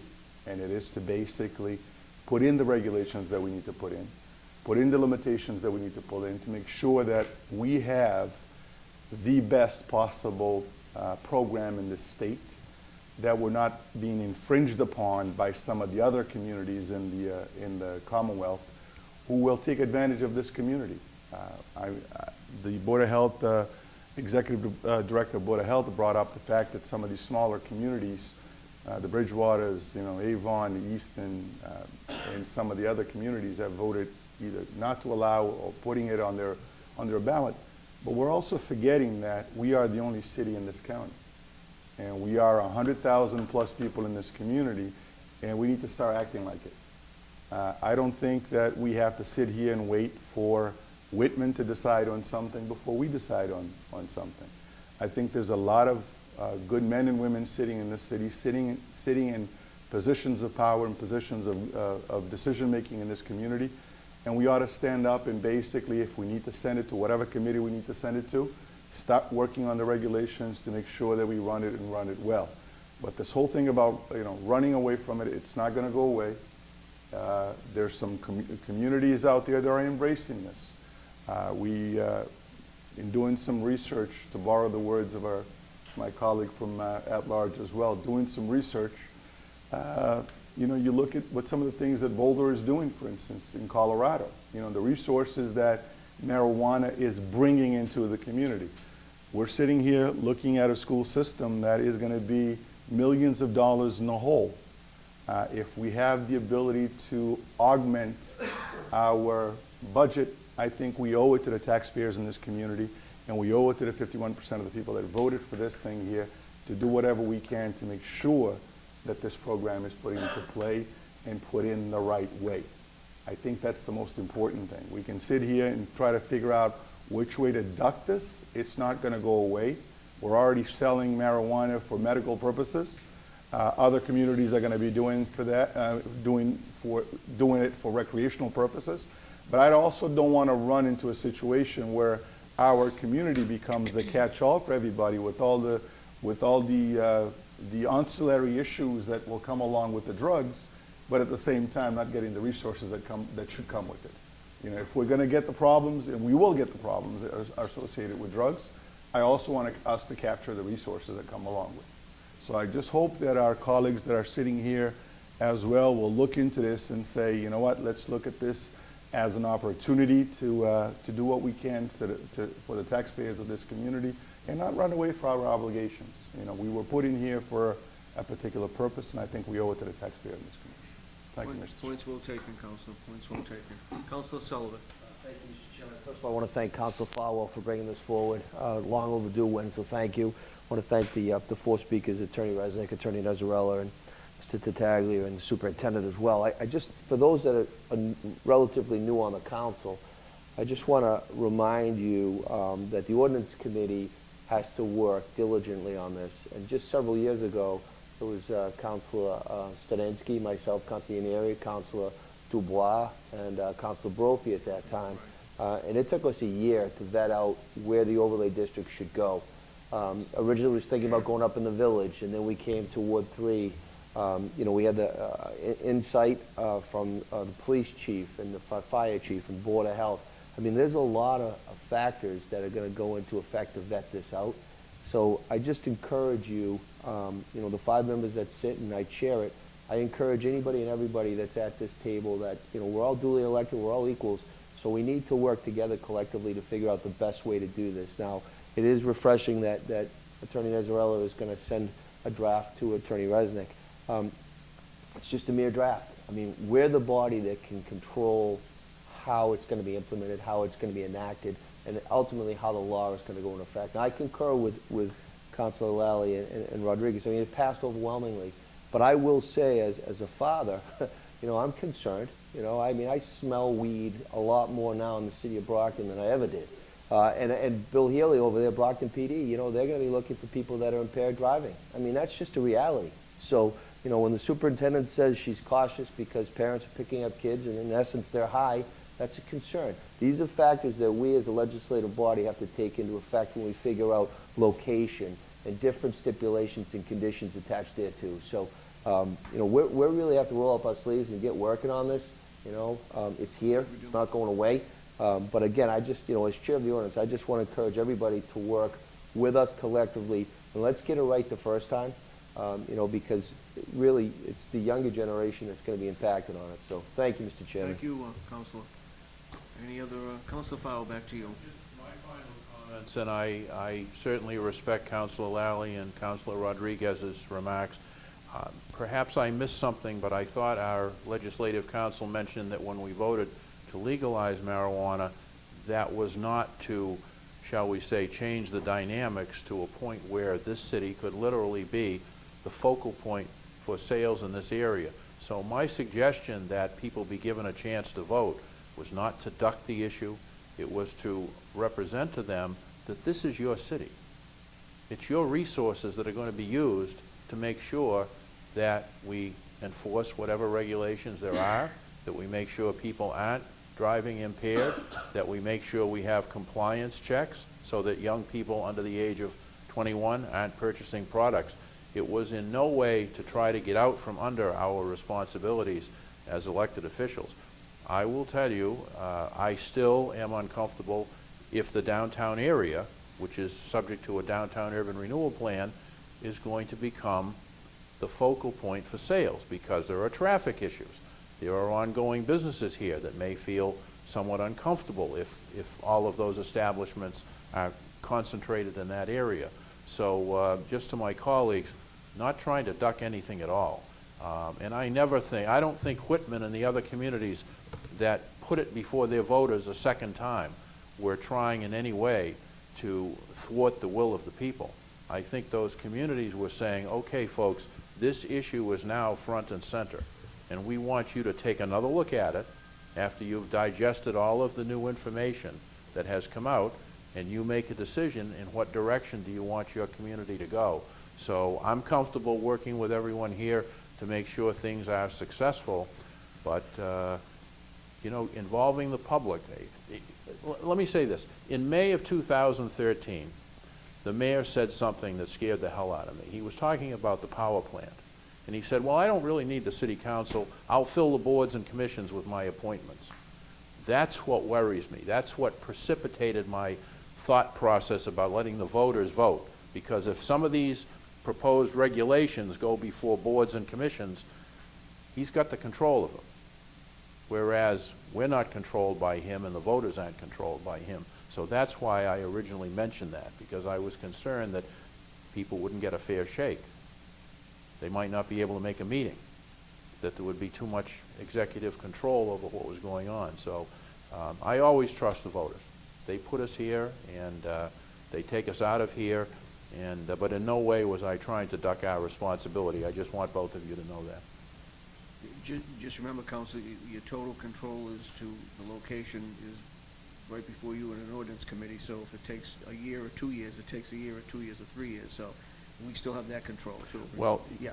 And just final comment, I'm concerned though about the deadline. I mean, if people are allowed to apply for a license and they are allegedly permitted to operate by July 1st, I don't want us to get into a civil suit that we haven't acted appropriately and now we've cost a potential business lost revenue. Now that's a whole other issue, and I'm not an attorney, but you know, I'm not so sure we can act leisurely and look over some of these things. I think we are under the gun. Do you wish to postpone this to keep this here? Yes, I mean, I think there are some other people in the administration we should hear from, so I'd like to postpone this to the second Finance Committee meeting in April. Motion's been made and seconded. We postpone this item to the second Finance Committee meeting in April. All in favor? Opposed? Postponed it to that, and then I'll get together with you and you can let me know which people you want to invite at that meeting there. Thank you. Thank you all for coming this evening as well. Item number 10. Resolved to invite the city solicitor, Mr. Philip Nasrallah, to appear in front of City Council and provide the residents with an update on the contract negotiations with Comcast. Invited, Philip C. Nasrallah, solicitor. And just remember, Councilors, Attorney Nazarello is here just to give us more or less a little intake of what the process is about. This contract is under negotiations, and we cannot discuss what that is about either. So, Attorney Nazarello. Thank you. Thank you. Council President. I can relate to the council and to the citizens that the city, through the law department, has been working for the last several months with the representatives of Comcast Cable and trying to forge out a new agreement going forward. And it's been a somewhat of a tedious process because of the numerous issues that are involved. We have made a great deal of headway. We expect we will be coming to an end result and resolution perhaps in May. Just to briefly represent what some of the issues have been that we have been discussing was, number one, the term, the length of term for the renewal, the monies in the amounts that will be paid in the gross annual revenues from Comcast to the city and to the, for cable-related access capital funding, paying to the issuing authority. We have been discussing the location of a Comcast company, and we are insistent that it should stay in Brockton. Also have been concerned that senior citizens are given a discount on their services, as well as how many high-definition programs and channels we should have. So that's somewhat of a sprinkling of the issues that have been going back and forth across the table between the city and the Comcast representatives. So again, I think by May, we should be able to bring it all together and have a resolution. Somebody would be done with it. Council Borgard, I know you signed on to this. Yes, thank you, Mr. Chair. I had filed this resolve for this to hear where we were with it. So it's not a done deal. We're working to see it happen, and we're working to see some of the requests of the consumers come to fruition. Correct. Thank you. You're welcome. Yes, Thank like you, to keep Counsel. people posted. Thank you so much. Councilor Powell, question? We have hired outside counsel that specializes in contract negotiations with cable companies. Attorney Peter Epstein is considered the dean of the legal area and actually wrote the laws, wrote the regulations, so he's really the mastermind that we're working in conjunction with, sitting at the table with him, and he has been on the negotiating team. Well, I think that's very positive, and the last thing I would say is I hope we go back to the 5% contribution from them instead of 4%. So you don't need to comment on that, but that's my vote, is to go back to the 5% revenue coming into the city. We're on your line with that. Thank you. And by the way, we were fortunate because I had to work and negotiate with Attorney Epstein because he was actually set to retire, but this will be his swan song, Brockton. So we're glad to have him on our side this time. We definitely want a victory then, so thank you. Councilor Azak? Attorney Nazarella, thank you, and I hope we're successful with the negotiations. On another note, I would just like to make sure that everybody at home knows that Xfinity Comcast did relocate and did decide to stay in the city of Brockton. They actually moved to a beautiful location up at Westgate Mall, right next to Market Basket. Really state-of-the-art center, and I hope people will visit it, and I do appreciate them deciding to stay in Brockton, so thank you. Thank you. Any other questions, concerns, motion, Councilor? Yes, a motion to recommend favorably, and thank you again, Solicitor, for being here Motion this been made evening. and seconded to recommend favorably. All in favor? On the motion, Councilor Rodriguez. Just a quick question for you. Has the Cable Advisory Board been involved in this process, as they had been in the past? Yes, I believe so. I know, well, we've worked with Mark Lindy on that. I don't know who else from the Cable Advisory Board has or has not been. From my team, Attorney Aileen Bartlett from the Law Department has been working with Peter Epstein, again, the Comcast company. Because I don't know if you're aware of this.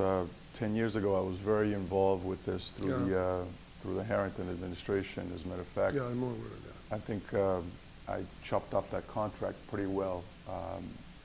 It was some difficult negotiations that actually went into play because Comcast wanted to take away the educational channels and do a variety of other things. So it took a long time to get that done.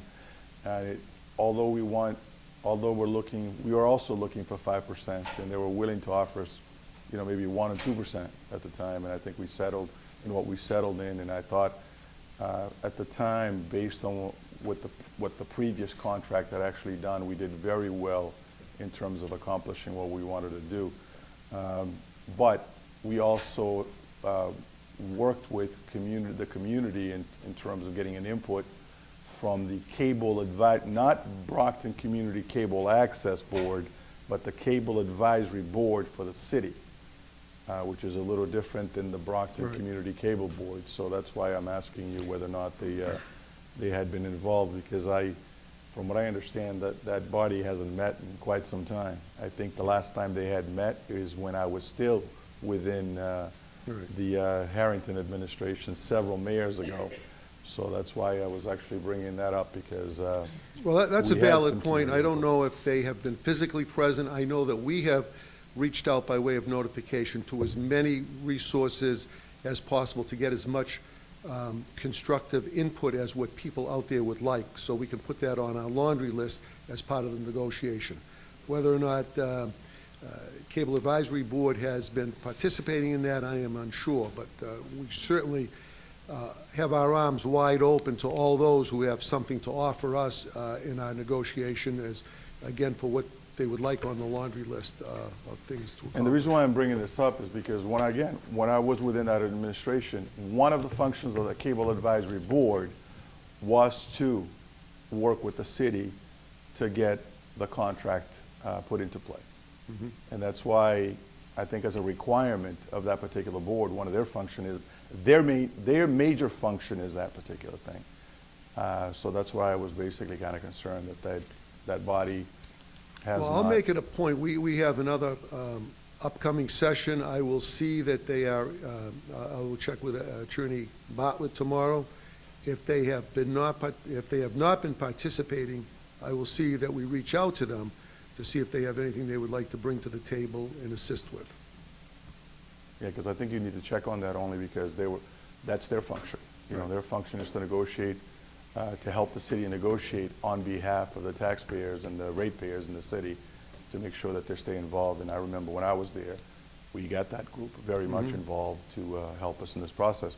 As a matter of fact, the law department back in the days did not get involved because it was Peter Epstein and the Cable Advisory Board and myself on behalf of the city that actually kind of looked into this thing, leaving the legalese to the lawyer and us coming in from a community standpoint to argue on behalf of the community to see what was best actually for the community. So the legal department in the city, the solicitor's office wasn't really involved until the very end of it, just to look at the contract once the contract had actually been put into play as to whether or not it was contract performance. And that was an option this time, but I felt it important to have the law department involved from the beginning, working with Attorney Epstein, so when it did come to a conclusion, we knew exactly how all the pieces were to fit in. Thank you. Thank you, Mr. Thank you, Counselor. Thank you. Motion was made and seconded, I believe. Send it back to the full city council. All in favor? Opposed? Goes back to the full city council. Thank you. Thank you, Attorney Nezarella. Item number 11, I believe. Resolve, the Director of Planning and Economic Development and the Executive Director of the Brockton Redevelopment Authority appear before a committee of the City Council to discuss the original urban renewal plan, required modifications to the plan, changes in fiscal projections, and specific actions taken to date toward implementation of the plan. Invited, Rob May, Director, Planning and Economic Development, Robert Jenkins, Executive Director, Brockton Redevelopment Authority, Robert H. Malley, Executive Director, Parking Authority. And Mr. Malley could not be present this evening. He did have a prior family commitment. He did contact me, and he as well sent us an email in regards to him not being present. So, good evening, gentlemen. Councilor Fowle, I believe this was one of your... Comments together. If someone else wants to go first, go ahead, and then I'll be right with you. Does anyone have any questions, or should you both like to make a quick presentation to... Sure. I guess the resolve speaks for itself, so I guess we're looking to see. Excellent. Where are we at? Excellent. Good evening, councilors. As you Good know, I'm evening, Robert sir. Jenkins, Executive Director of the Brockton Redevelopment Authority. To my left is Rob May. Where we're at, we're pretty close. There are several pieces of this. 4 pieces that I kind of say are the key points here that we're working on. 19 Main Street, which is currently owned by the Brockton Redevelopment Authority. The Petronelli Street Garage, which is a third. 93 Center Street. And the fourth would be, 121 Main Street, which is a development by NeighborWorks. Those are the 4 kind of critical pieces that are in motion through the Redevelopment Authority currently. So if you have any questions in regards to those particular. Oh yes, and 48 Warren Avenue, which was under receivership, but we did foreclose that receivership lien. So once again, there are 5 critical pieces or properties, real estate, that we're involved in currently. So, Councilor Fowle, you... Yeah.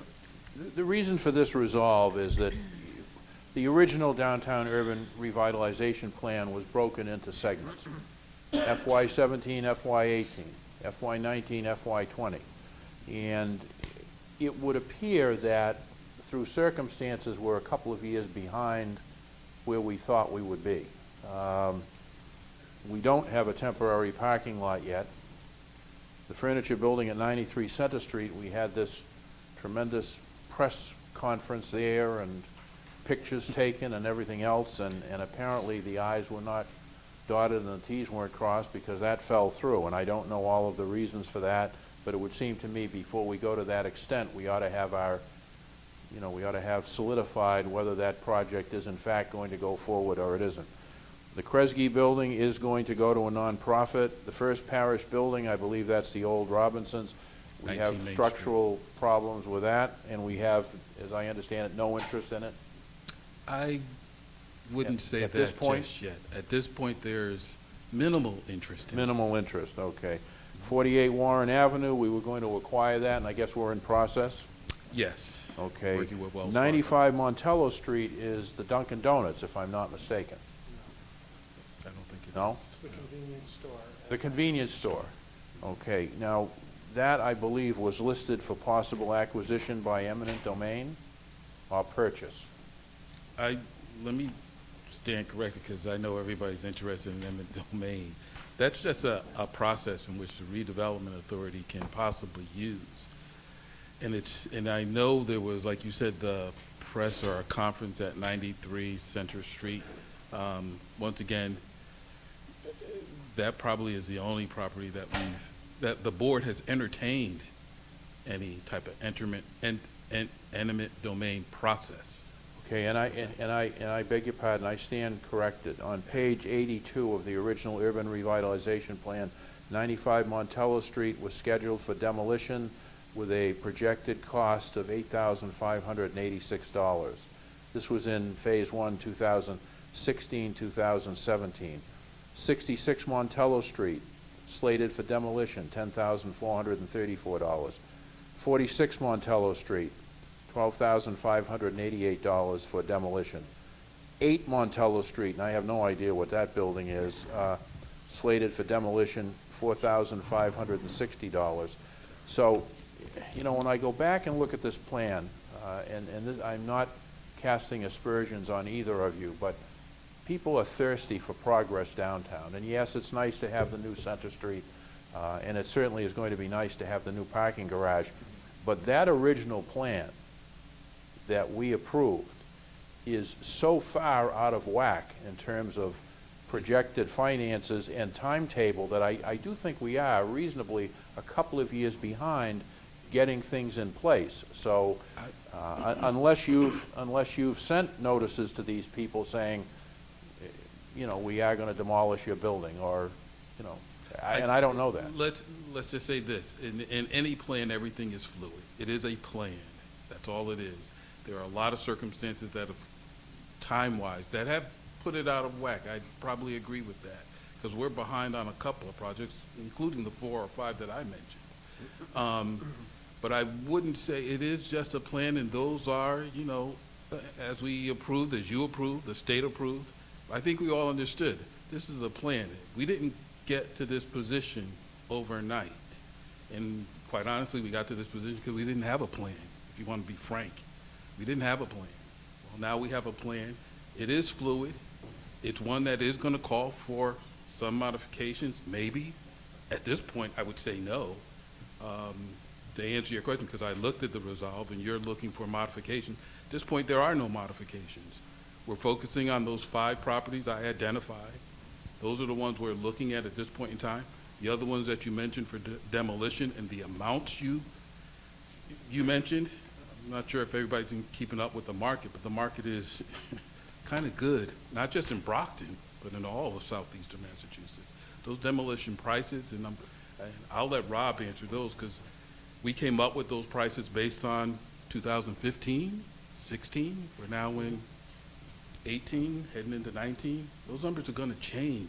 And I think everybody here kind of I hope everyone here kind of realizes that. And yes, we are a little bit behind, but at this point, I would say there's no modifications. We're moving forward. I think what we underestimated, Counselor, might have been the process. In thinking that we could get this done, and I think we have a 5-year plan or a 10-year plan. I think we underestimated that. It's going to take us a little longer, I think, as we go through this process. But I'm here to say we are making headway. Maybe not as quickly, and like you said, people want to see action. I would too. And if a lot of things get out of the way, we'd probably see a lot more action. But you know, as you well know, Council, there's a process for everything, a public process that we have to go through.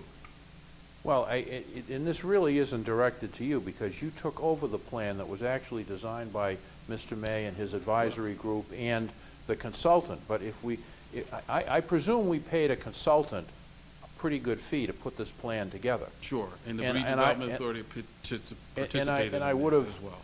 You know, forgive me if I feel that I have a right to rely on the accuracy and the thoroughness and the projections that are offered by a paid consultant in a plan like this.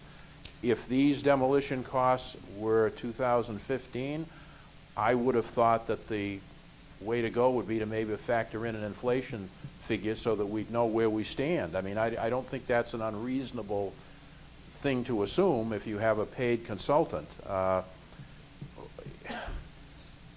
don't know. Speaking honestly, I think what threw me for a curve recently was that we now have public meetings on the greening of downtown, the green space in downtown. I would have thought that if we put together a comprehensive downtown urban renewal plan, where we wanted green space, how we wanted it used, how large that green space would be, what would it be called? Is it going to be named after someone? One would think that that would have been in that plan, but now, even though we have the downtown urban renewal plan, now we're suddenly going on to green space and any changes that might occur, and I guess those will be passed on to you, Mr. Jenkins, to implement because you're in charge of the downtown urban renewal. I would think, if anything, you'd be the one holding the meetings to determine, do we want more green space downtown or where do we want it? Because if Mr. May is going to operate and then just pass it on to you, you're going to be standing on shifting sand as you try to get this plan done. So somebody's got to take ownership for it. If there are going to be changes and you're going to hold public meetings, I would think the entity that has to carry it out should do that. And maybe I'm wrong, but that's what planning is to me, is someone has to implement something, and the person who has to implement it should be the one that's calling the shots. And let me just say, because I like the mic and I don't mind speaking, and Rob can just stand and be my sidekick. Here's the thing, the Redevelopment Authority does, it's in our title, we do the redevelopment. Yep. That's part of our mission. However, we do not, and we participate in the planning process. When they hold their meetings, of course we're invited. I can't make every meeting there, but I have staff now that can kind of go and represent the Redevelopment Authority, and you know my board is very active. Yep. They attend these meetings as well. But we do look for the planning department to plan these activities. And we do sit, and if there's a problem with them, like you said, the green space. I remember getting the call for you in green space, and I said, well, I don't do Facebook, but I didn't know specifically about the date for the green space. But as you know, we're adding on. As we do this plan, there are certain things in the plan that needs to be either refined, or as you even stated, modified, or looked at, or re-looked at. This is a fluid plan, Counselor. And you know, I don't mind fluid, but there were financial projections in this plan as to what the revenue might be from 47 West Elm Street. 47 West Elm Street had to be taken down. It did. So you're not going to have the revenue, and I think it was about $268,000 if more housing units were put in there. So now take that 268 out. Take Petronelli out, because I believe we're going to have to take that building down. And I guess I'm asking, what validity does this original downtown urban renewal plan have if we're seeing all these types of changes already? Because it changes the financial projections as to what the city's going to have to come up with, and it certainly changes what the area is going to look like. I would say that it does change a little bit in the, I think The validity of the plan is a plan, and I'll stand by the plan. It will have some, as I said, it will probably have some modifications. Not at this point, but it will. The other one, I mentioned 6, there are 7. 47 West Elm Street is under agreement for new construction. So that, and we may be adjusting on that since you mentioned 268. I think we're in for 250 under the agreement for it. So there are modifications of $16,000. Yep. There are things like that that are going to happen. I don't have the details for you. Here's what and I can understand what you're saying, and I respect it, and I think well, my board says I have to do it. We have to put together an annual report for the Urban Renewal District. We haven't put it in yet because we're waiting for our audit, at which point in time we'll send that to the state, we'll send it to the council as well for approval. It's approval by the state. We have to do it. It's part of the statute. And in that, you'll see some of the numbers, but it relates only to the activity that we're doing. And some of that activity is mentioned in the plan, not all of it, some of it. We can't do everything. My concern about when people start talking about the eminent domain process, and it is a process, and really what it is to kind of get people stimulated to do something with property that has been sitting in the city, some property for 30 years, and nothing has been done with it. And I think you understand that one. I do, but I will tell you that in the plan, originally we were going to take the donut shop at the corner of Center and Montello. We're going to take the old D'Angelo sub shop property, and we're going to take all of those were for acquisition. All from Center to Court Street on the east side of Montello Street was going to be taken. Supposedly we're going to hopefully have a pharmacy at the corner of Court and Montello Street, and I just happened to call, a couple of years ago, I called the gentleman who owns Dunkin' Donuts, and I said, did you know that you were mentioned in an urban renewal plan? Did you know that your property was eventually slated to be acquired because the city would like to do something with that corner? And he was horrified. And I just think that if we're going to publish a public document, and we've listed people's properties as possibly being taken, we ought to at least have the courtesy to notify them. Once again, we're not taking anything. Eminent domain does not call for it to be taken. It's a price that's given and a value. Once again, though, that's only alluded to not any particular property in the district. Once again, I got to make that clear. And that donut shop that you're mentioning in the temporary or the parking lot, we don't need that now. This is why I say the plan is fluid. We don't need that temporary parking anymore that's mentioned in there. Did anyone bother to tell him? Yeah, we do want to see reduction, but we don't need the temporary parking. Okay, well. Did anybody mention to tell him? I personally did not.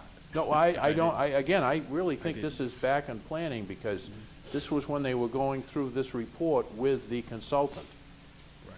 And I just think if you're going to put somebody's property address in a public document, which we approve and goes to the state, someone ought to have the courtesy of telling the property owner so he doesn't find out about it through the back door. And I think, here's the thing, and if he said he was notified through the back door, I would dare to kind of say he wasn't, because all of the property owners in the district was notified.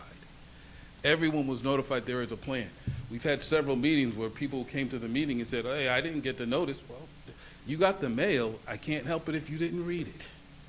Okay? Well, we didn't give a personal phone call to everyone in the district. However, there are those target properties that we do give a phone call to.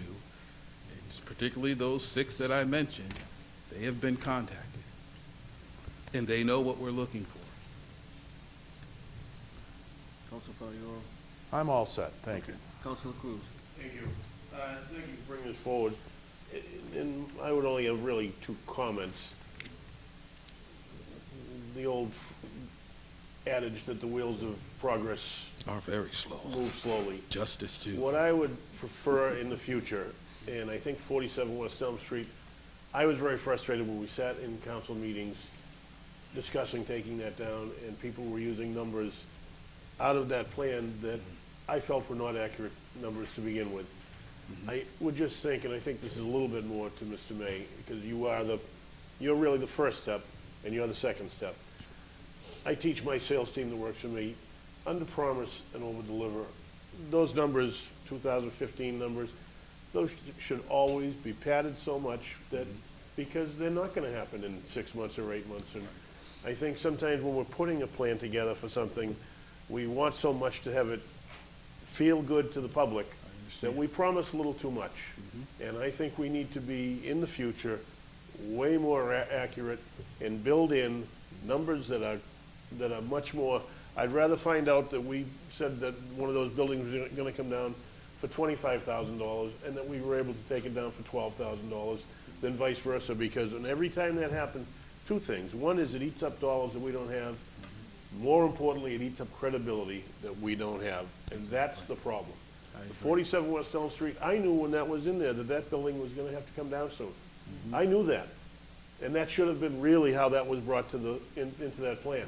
Instead, I sat there while certain councilors said, no, we were told this. And then some councilors saw a boogeyman, and all of a sudden it was like, oh, there's something. There wasn't. I knew that building was falling down. And it should have been more accurately depicted. And I think the plan, in any plan like this, and not just this plan, when we put something together, we have to be more accurate and add in that we're hoping to get this done in 15 and 16. But I think we all know most things don't happen that quickly. There are curveballs. And so some things we can make happen quickly, and we need to. But the other things, we need to be more accurate and more fair and honest with the public and with each other about what that really is, because other than that, it causes problems that we don't need to have. We need to get these things done, but when we're promising, because when we put that plan forward and we vote for it, you're promising, and the public takes that as a promise. We need to make them understand this is what we hope to do, and we think it'll cost this much. And then if we get it done faster and less money, then we look wonderful. But the idea that, and 47 West Elm was really the bellwether of where there was an issue with the whole plan. There was, and I'm a sales guy. I know what it's like. Hey, we're gonna make this really pretty story. The problem is, once the story's told, now we're stuck with it. We've got to live by that story, and we couldn't. And again, 47 West Elm, again, is, I just think, the poster child for where we made mistakes on that. We should have been more accurate. We hope this happens, but truthfully, that building, I think we all knew at that point, was almost falling down already. And instead, we put kind of gilded the lily a little bit. And we shouldn't do that ever. And then the only other comment I'd make about the eminent domain is a huge, and it's a good tool, and I don't have a problem using it. The Supreme Court has ruled that eminent domain can be used as a part of urban renewal. But just, it is a taking. It is taking something from somebody that doesn't want to sell it. They think usually it's worth more money. That's the whole thing. And the money becomes, it's a fair, equitable, the courts decide how much it's worth, but it is a taking. And it's taking from somebody who doesn't want to give that up. Now, again, I think in almost all cases, it's a valid tool to use, and they end up getting what is the fair market value ruled on by a court. But, again, not to gild the lily. It is a taking from somebody that doesn't want to. Now, again, this particular, the United Furniture Building, if that's where we have to go eventually, that has been something that has been, this person's been sitting on what he thinks is a building worth this much money for 25, 35 years, and it may be the tool we have to use. But let's not, again, gild the lily. It is a taking, and it's taking something from somebody that doesn't want to give it up. Again, it's inaccurate, it's fair, and I don't have a problem using it for the public good, but it's a taking. So, thank you. Thank you, Mr. Chairman. Counselor. Any other questions? Councilor Fowle, you're... Motion been made and seconded to move favorable to the full city council. All in favor? Opposed? Goes back to the full city council. Favorable recommendation. Thank you, gentlemen. Thank you, councilors. Appreciate you for Thank being you. here. And I believe we're on our last item, which is number 12. Resolved to invite Mr. Ronell Remy, community organizer, to introduce the Brockton Bank Tenant Association to the City Council and residents and discuss their programs available to assist individuals with housing concerns. Invited, Ronell Remy, community organizer. Good evening, how are you? Yes, we're fine. Good evening, councilors. It's a pleasure to be with you. This is the second time I face all of you. I mean, I came in 2015. I met some other folks there. Couple other handsome faces now, Yes, right? and I There you came in go. at the right time because I was at that time losing my house, I was losing my family, I was losing my sanity. I was suicidal at the time. And then I went to 65 West Elm Street. I heard they were having meetings there every other week, every other Wednesday. Then I went there just to hear what was going on.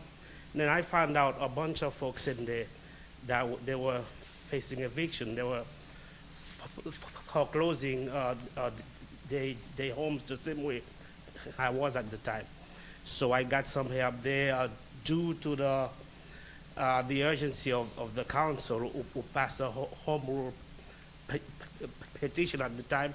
I was able to buy extra time and go into court with the mortgage company. At the end of the day, I ended up repurchase my house, which was wonderful.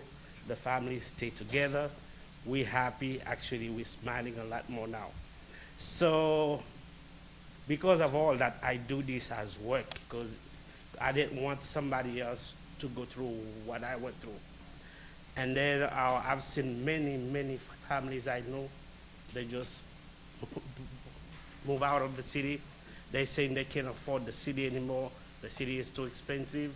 And unfortunately, the only time that we're in the news is when something horrible happens, you know, you hear somebody get killed.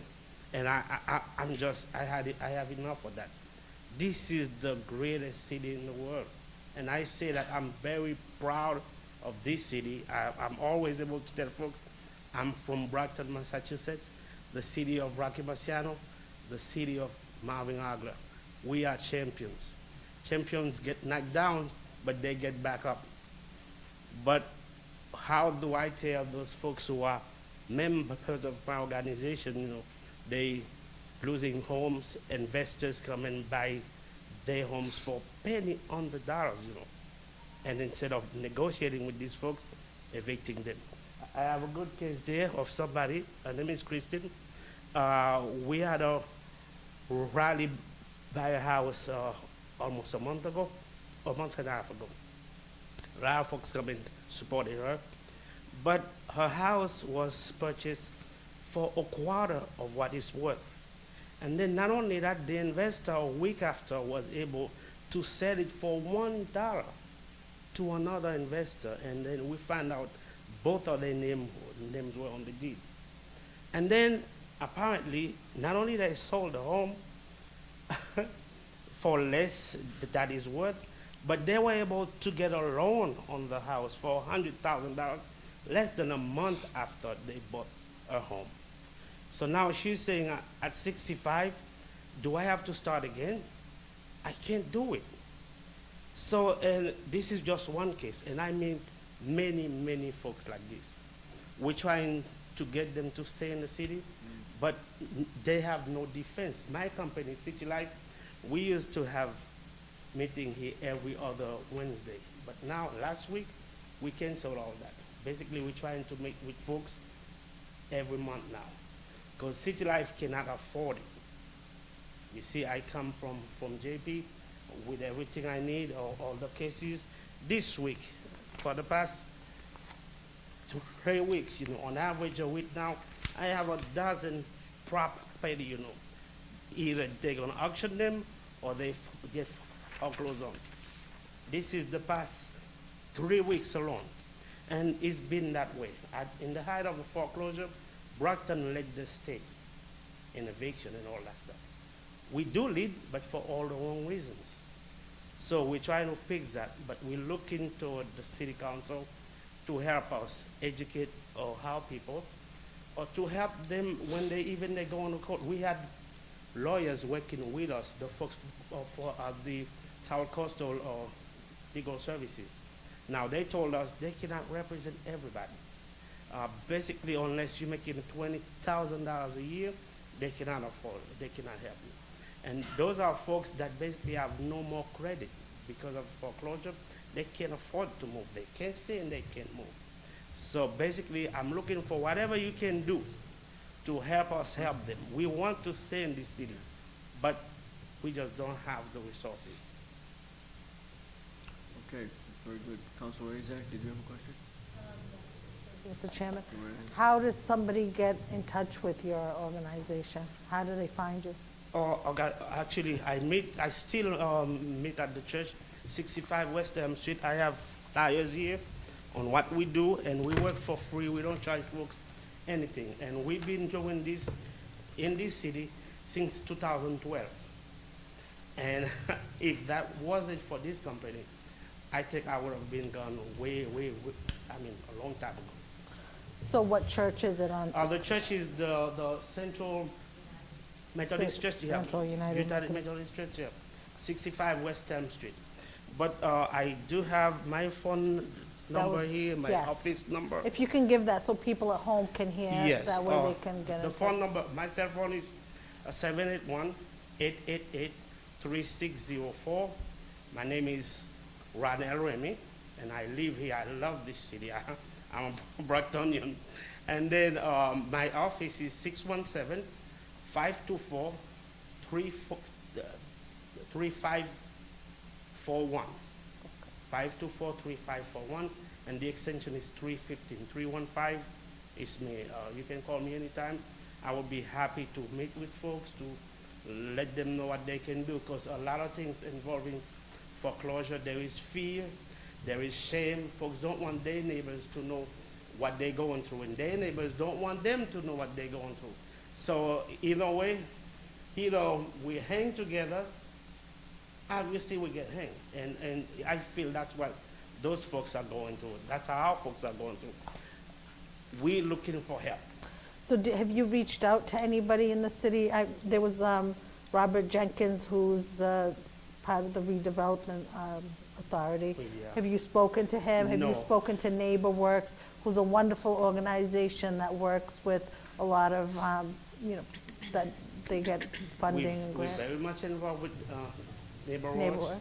Most of our homeowners went there and applied and get help so they could restructure their loans, get loan modification or whatever you call it. But too often it doesn't work, because these folks have to prove a lot of things they can't prove sometimes, especially when you have no more credit, when you can't afford anymore.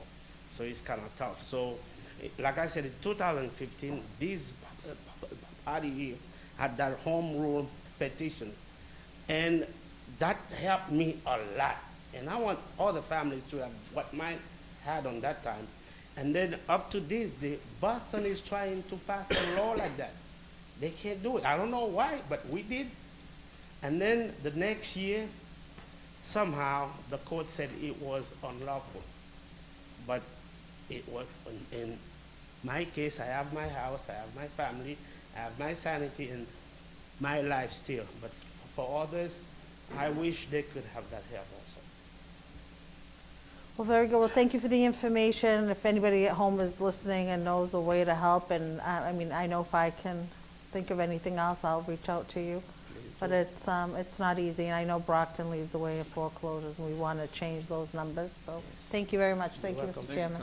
Councilor Rodriguez. Thank you, Mr. Chair. Mr. Remy, how you doing? No, we're fine, sir.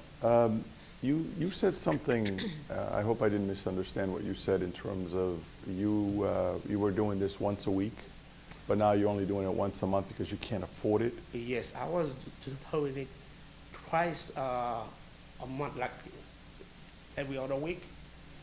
But now, because of funding, because our folks don't come as often as they used to, because something else happened, the property values is coming up now. So folks cannot negotiate a good deal anymore. What we do, we work with a community bank, also called Boston Community Capital. So folks are able to purchase their house through them, That's how I got my house. But at a rate they can afford. But it's gotta be, at least if they could have what you call basically principal reduction, because they have to have a markup so they make a profit. Also, they can serve others in other communities. So I could say I was one of the lucky ones, but it's not true. It's not true. I feel. But I want to go back to what you said about not being able to afford it. Are you saying that you pay for where you hold your meetings? Is that what you do? No, not that. That's free. That is free. So you can This church actually, don't charge us anything. Actually, we used to contribute, but there is a man of God there. He likes us. He said, you can meet any kind. Well, you don't need to pay anymore. No, we fine in that field. When I'm saying we cannot afford, like if somebody is going to court, okay, we can counsel them. I'm not a lawyer at all, but I work with others, and then they don't want to work for free. That's one thing. The lawyers from South Legal South Coast who can help them, they say, well, you're making too much, we cannot help you. So now, in a way, these folks are in limbo. This gentleman here is having a case like that. His house was foreclosed and sold. They're trying to tell him he makes too much. South Legal cannot help him, and then he cannot afford a lawyer because he's disabled. I mean, what do we say to these people? You don't count, you're fresh out of luck. We can't say that. so how can we as a body help you? Well, if we had anything to help educate these folks, you know, about when they go into foreclosure, we can work with the South Legal Services. I think they would help us with that. You know, if I don't know how that would work. I don't know financially how that would work. But my company cannot afford that. Have you ever approached Brockton Community Cable to do some programming on cable in terms of getting your word out? Twice I approached, I have this gentleman, he's Haitian American, I'm also Haitian American, and he told me I was going to have you on TV, you could help the community to find out what we do and how we can help them, because he was facing the same situation and he's getting help. But I don't know, somehow those folks are gone. I don't know if they couldn't afford the location, what happened, but they're not there anymore. So I've been here, I started that 2015. I've done that. I don't work anymore. I'm a trained chef, but I don't work as a chef. That's what I do.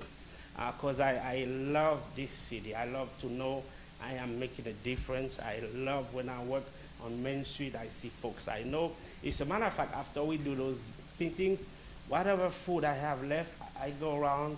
There's some guys, not all of them, I would always give them sodas and sliced pizza and stuff like that.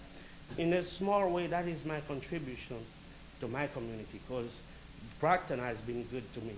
From the get-go, when I first, I came here around 1992. I live in Somerville at the time. My sister drove with me up here.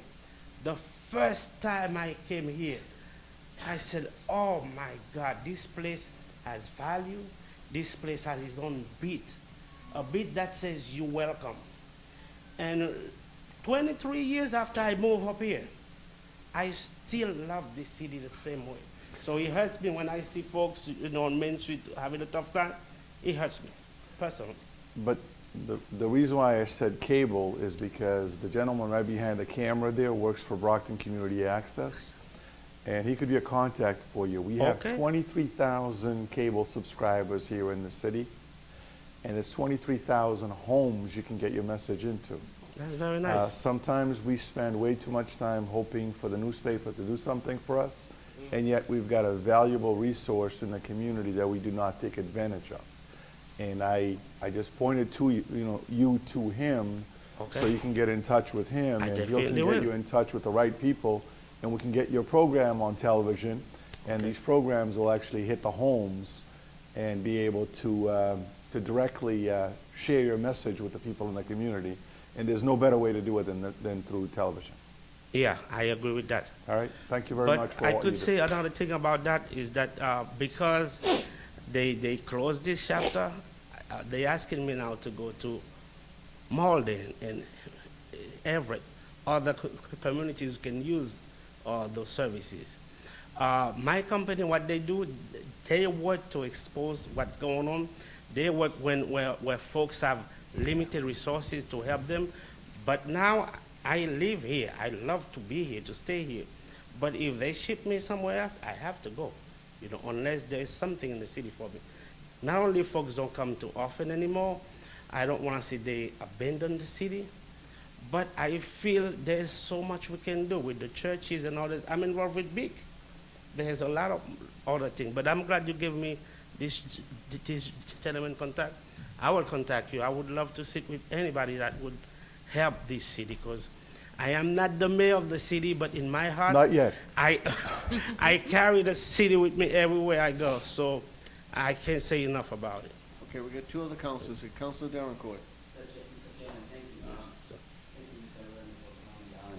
And share some of the stuff that you are doing in the city. But in terms of like not able to afford it, I mean, I'm sort of like not really understand. So let's face it, when you have a case to go to the court, does your organization pay those lawyers or they go for free? I mean, where does that funding coming from in terms of like not able to afford it? Well, what we do, if you're a homeowner, you're facing eviction, we train you on how the system works, how you could go to court, you could buy extra time, you know. If you want to do answer and discovery with the mortgage company, we have lawyers. They would look at your case as long as you come to our meeting for free. They don't charge us. But there used to be a grant, though, from the other administration. They used to give us a grant to do that type of work. To pay, you mean like they used to give you a grant to pay the lawyers?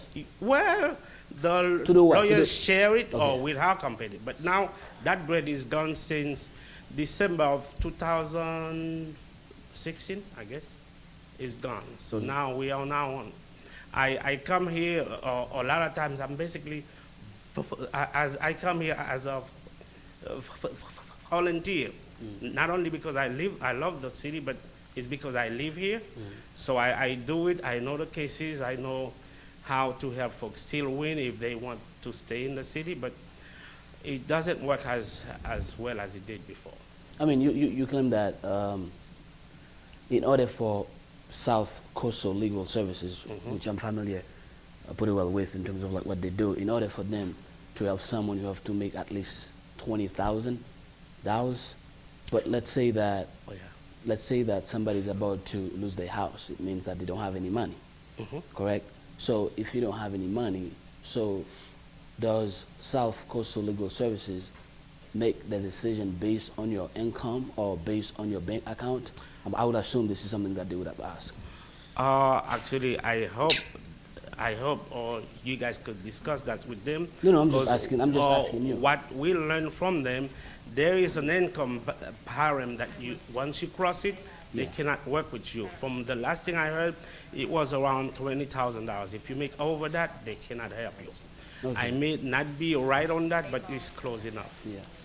Okay, no problem. Thank you, Mr. Chairman. Thank you, Councilor Beauregard. I had filed this resolve because this is part of a series in addressing the foreclosure issue because it escalated so much several years back and because we were the highest foreclosure rate in both zip codes. Now, having said that, I became familiar with the organization that Mr. Remy represents.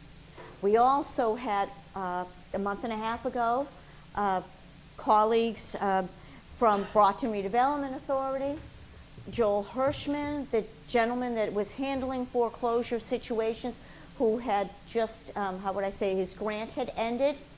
Now he is willing to volunteer some of his time in his new capacity as temporarily retired to assist these individuals. The idea was to bring Mr. Remy here and his organization tonight to make people aware that it exists.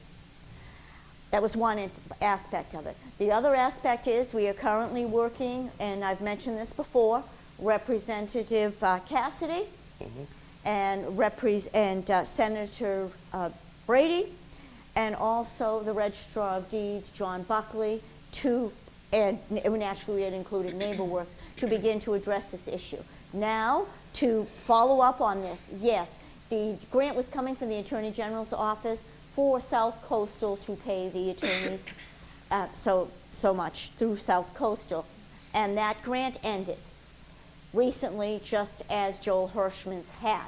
So now, having invited Mr. Remy here tonight was to bring all this together and to start, and as I speak, Representative Cassidy has been contacting the Attorney General to have her come down here, or someone from her office, to begin addressing these concerns so that they do not escalate to the level that they did several years back. So that's where we are with this. And had we not had this inclement weather, I believe we would have probably had a meeting already. So this is how we're doing this, and the reason I have this Mr. Remy come in front of City Council this evening is because people can contact him while we're getting this process going. And we're going to continue the communication and educate and empower individuals and let local organizations that wish to assist their, members to, first of all, not get into this situation, but should they find themselves in this predicament, to begin to eradicate the condition. So this is, I want to thank Mr. Remy, and if it's all right, if no one else has any questions, can I move to recommend this favorably? Motion been made and seconded that we recommend it favorably back to the full city council. All in favor? Opposed? Goes back to the full city council. Thank you, and we wish you the best of luck. And Thank you, sir. I'm sure. Okay. I'm sure you'll do all right too. You got to get Council Beauregard. She'll follow you all around. So you'll be Okay, fine. thank you. Okay. Councilors, any? Councilor Azak? Personal privilege. A couple of things. First off, I would like to congratulate Ms. Cynthia Scrivani. She was sworn in a few weeks ago as our new Executive Director of the Elections Commission, so I would like to congratulate her. I know she took over when John McGarry retired, so congratulations, Cindy. And on another note, my ward meeting for this week, due to the weather predictions, I'm moving it until to Saturday, March 24th. So the Ward 7 meeting is this Saturday, March 24th. Yes, it is on Saturday morning at 10:30 a.m. at North Middle School on Oak Street. So I hope to see everybody there. Thank you. Thank you, Council. Council Powell. I know. Yes, you may, sir. This is a request to you, Mr. Chairman. Yes. I spoke with a person today at the Council on Aging luncheon, and my understanding from this person, whose credibility is unimpeachable, Mr. English is out of the Shaw's Center, and he only has now 1 year left on the Rock Stadium, if this information is accurate. And that B21 apparently is in the process of doing something. I don't know what it is. You may remember we revoked the original order that put them in charge of that property, and we said that they could remain in charge of the current lease with Mr. English, but that anything else that happens to that property comes back before the council. So recognizing that you either meet with the mayor or meet with others, could you, and I know you said we were going to have B21 in during the month of April, could you find out whatever information you could about these purported developments and then give us a status update at the next meeting? I will. I'll make contact with Mike in the next couple of days and see if I can't just meet with him on an offset. I will be going to their monthly meeting at the end of the month when they're having their breakfast, where they're going to discuss and talk about the future of the stadium as well, or what their thought may be of, what they'd like to do. But then again, still has to come back before here. That's when I was going to have them come in April, as much as Council Beauregard filed a resolve, but her resolve is going to go in the wastebasket because I'm going to file a new one to bring them in April, and then we'll know a little bit further. But I will find out about this here. I just don't want any new documents signed going out to 2022 or 2023, and I'll make contact with him tomorrow morning, to be truthful with you. Thank you. Okay, sure, no problem. Council Beauregard, you had your hand up, yes. Well, I'm going to end this on a super positive note. So, I'm at a conference on Saturday in Worcester, Massachusetts, and all kinds of great things are going on. It's Mass Cultural Council, promoting the arts and culture and the economic opportunities that provides. And we had to disperse at one point into our regions. And I'm standing there, and each person is introducing themselves and where they come from. And a woman said, "You come from Brockton?" I said, "Yes." And she said, "Well, I volunteer at the Fuller Craft Museum. I'm retired from education. I have the honor and pleasure of volunteering as a docent/educational coordinator. She said, "Can I just tell you that the students that come through from Brockton school systems are the politest, most well-behaved, most pleasant, and interested in learning than any other students we see. The teachers are the most professional, devoted, compassionate group of individuals that work with us." Now, how great was that to find out? And I just thought that that was worth telling the superintendent at 8:05 this morning when the school department opened for business. So anyway, on that note, let it be known that this is Brockton. This isn't anywhere else. Thank you, Council. Yes. Thank you very much. Just on a last note, I just want to get out a message to the residents of Ward 3 because I'll be holding a ward meeting on Thursday evening, March 29th, 7 to 8:30 p.m. at the Kennedy School, which is on Ash Street. So again, Ward 3 meeting will be held on Thursday evening, March 29th, 7 to 8:30 p.m. at the Kennedy School, located on Ash Street. Anything else to come before us? We'll be here Monday night at Council Isaac. Just to comment, I would love to be at your meeting, but it is Holy Thursday. Will you be washing feet? It's March 29th, as far as okay. No, we'll be. That's the only thing I heard that you were having. And I Yeah, was like, we could go on and have a discussion about religion, and it isn't the same as it was 30 years ago. Anything else?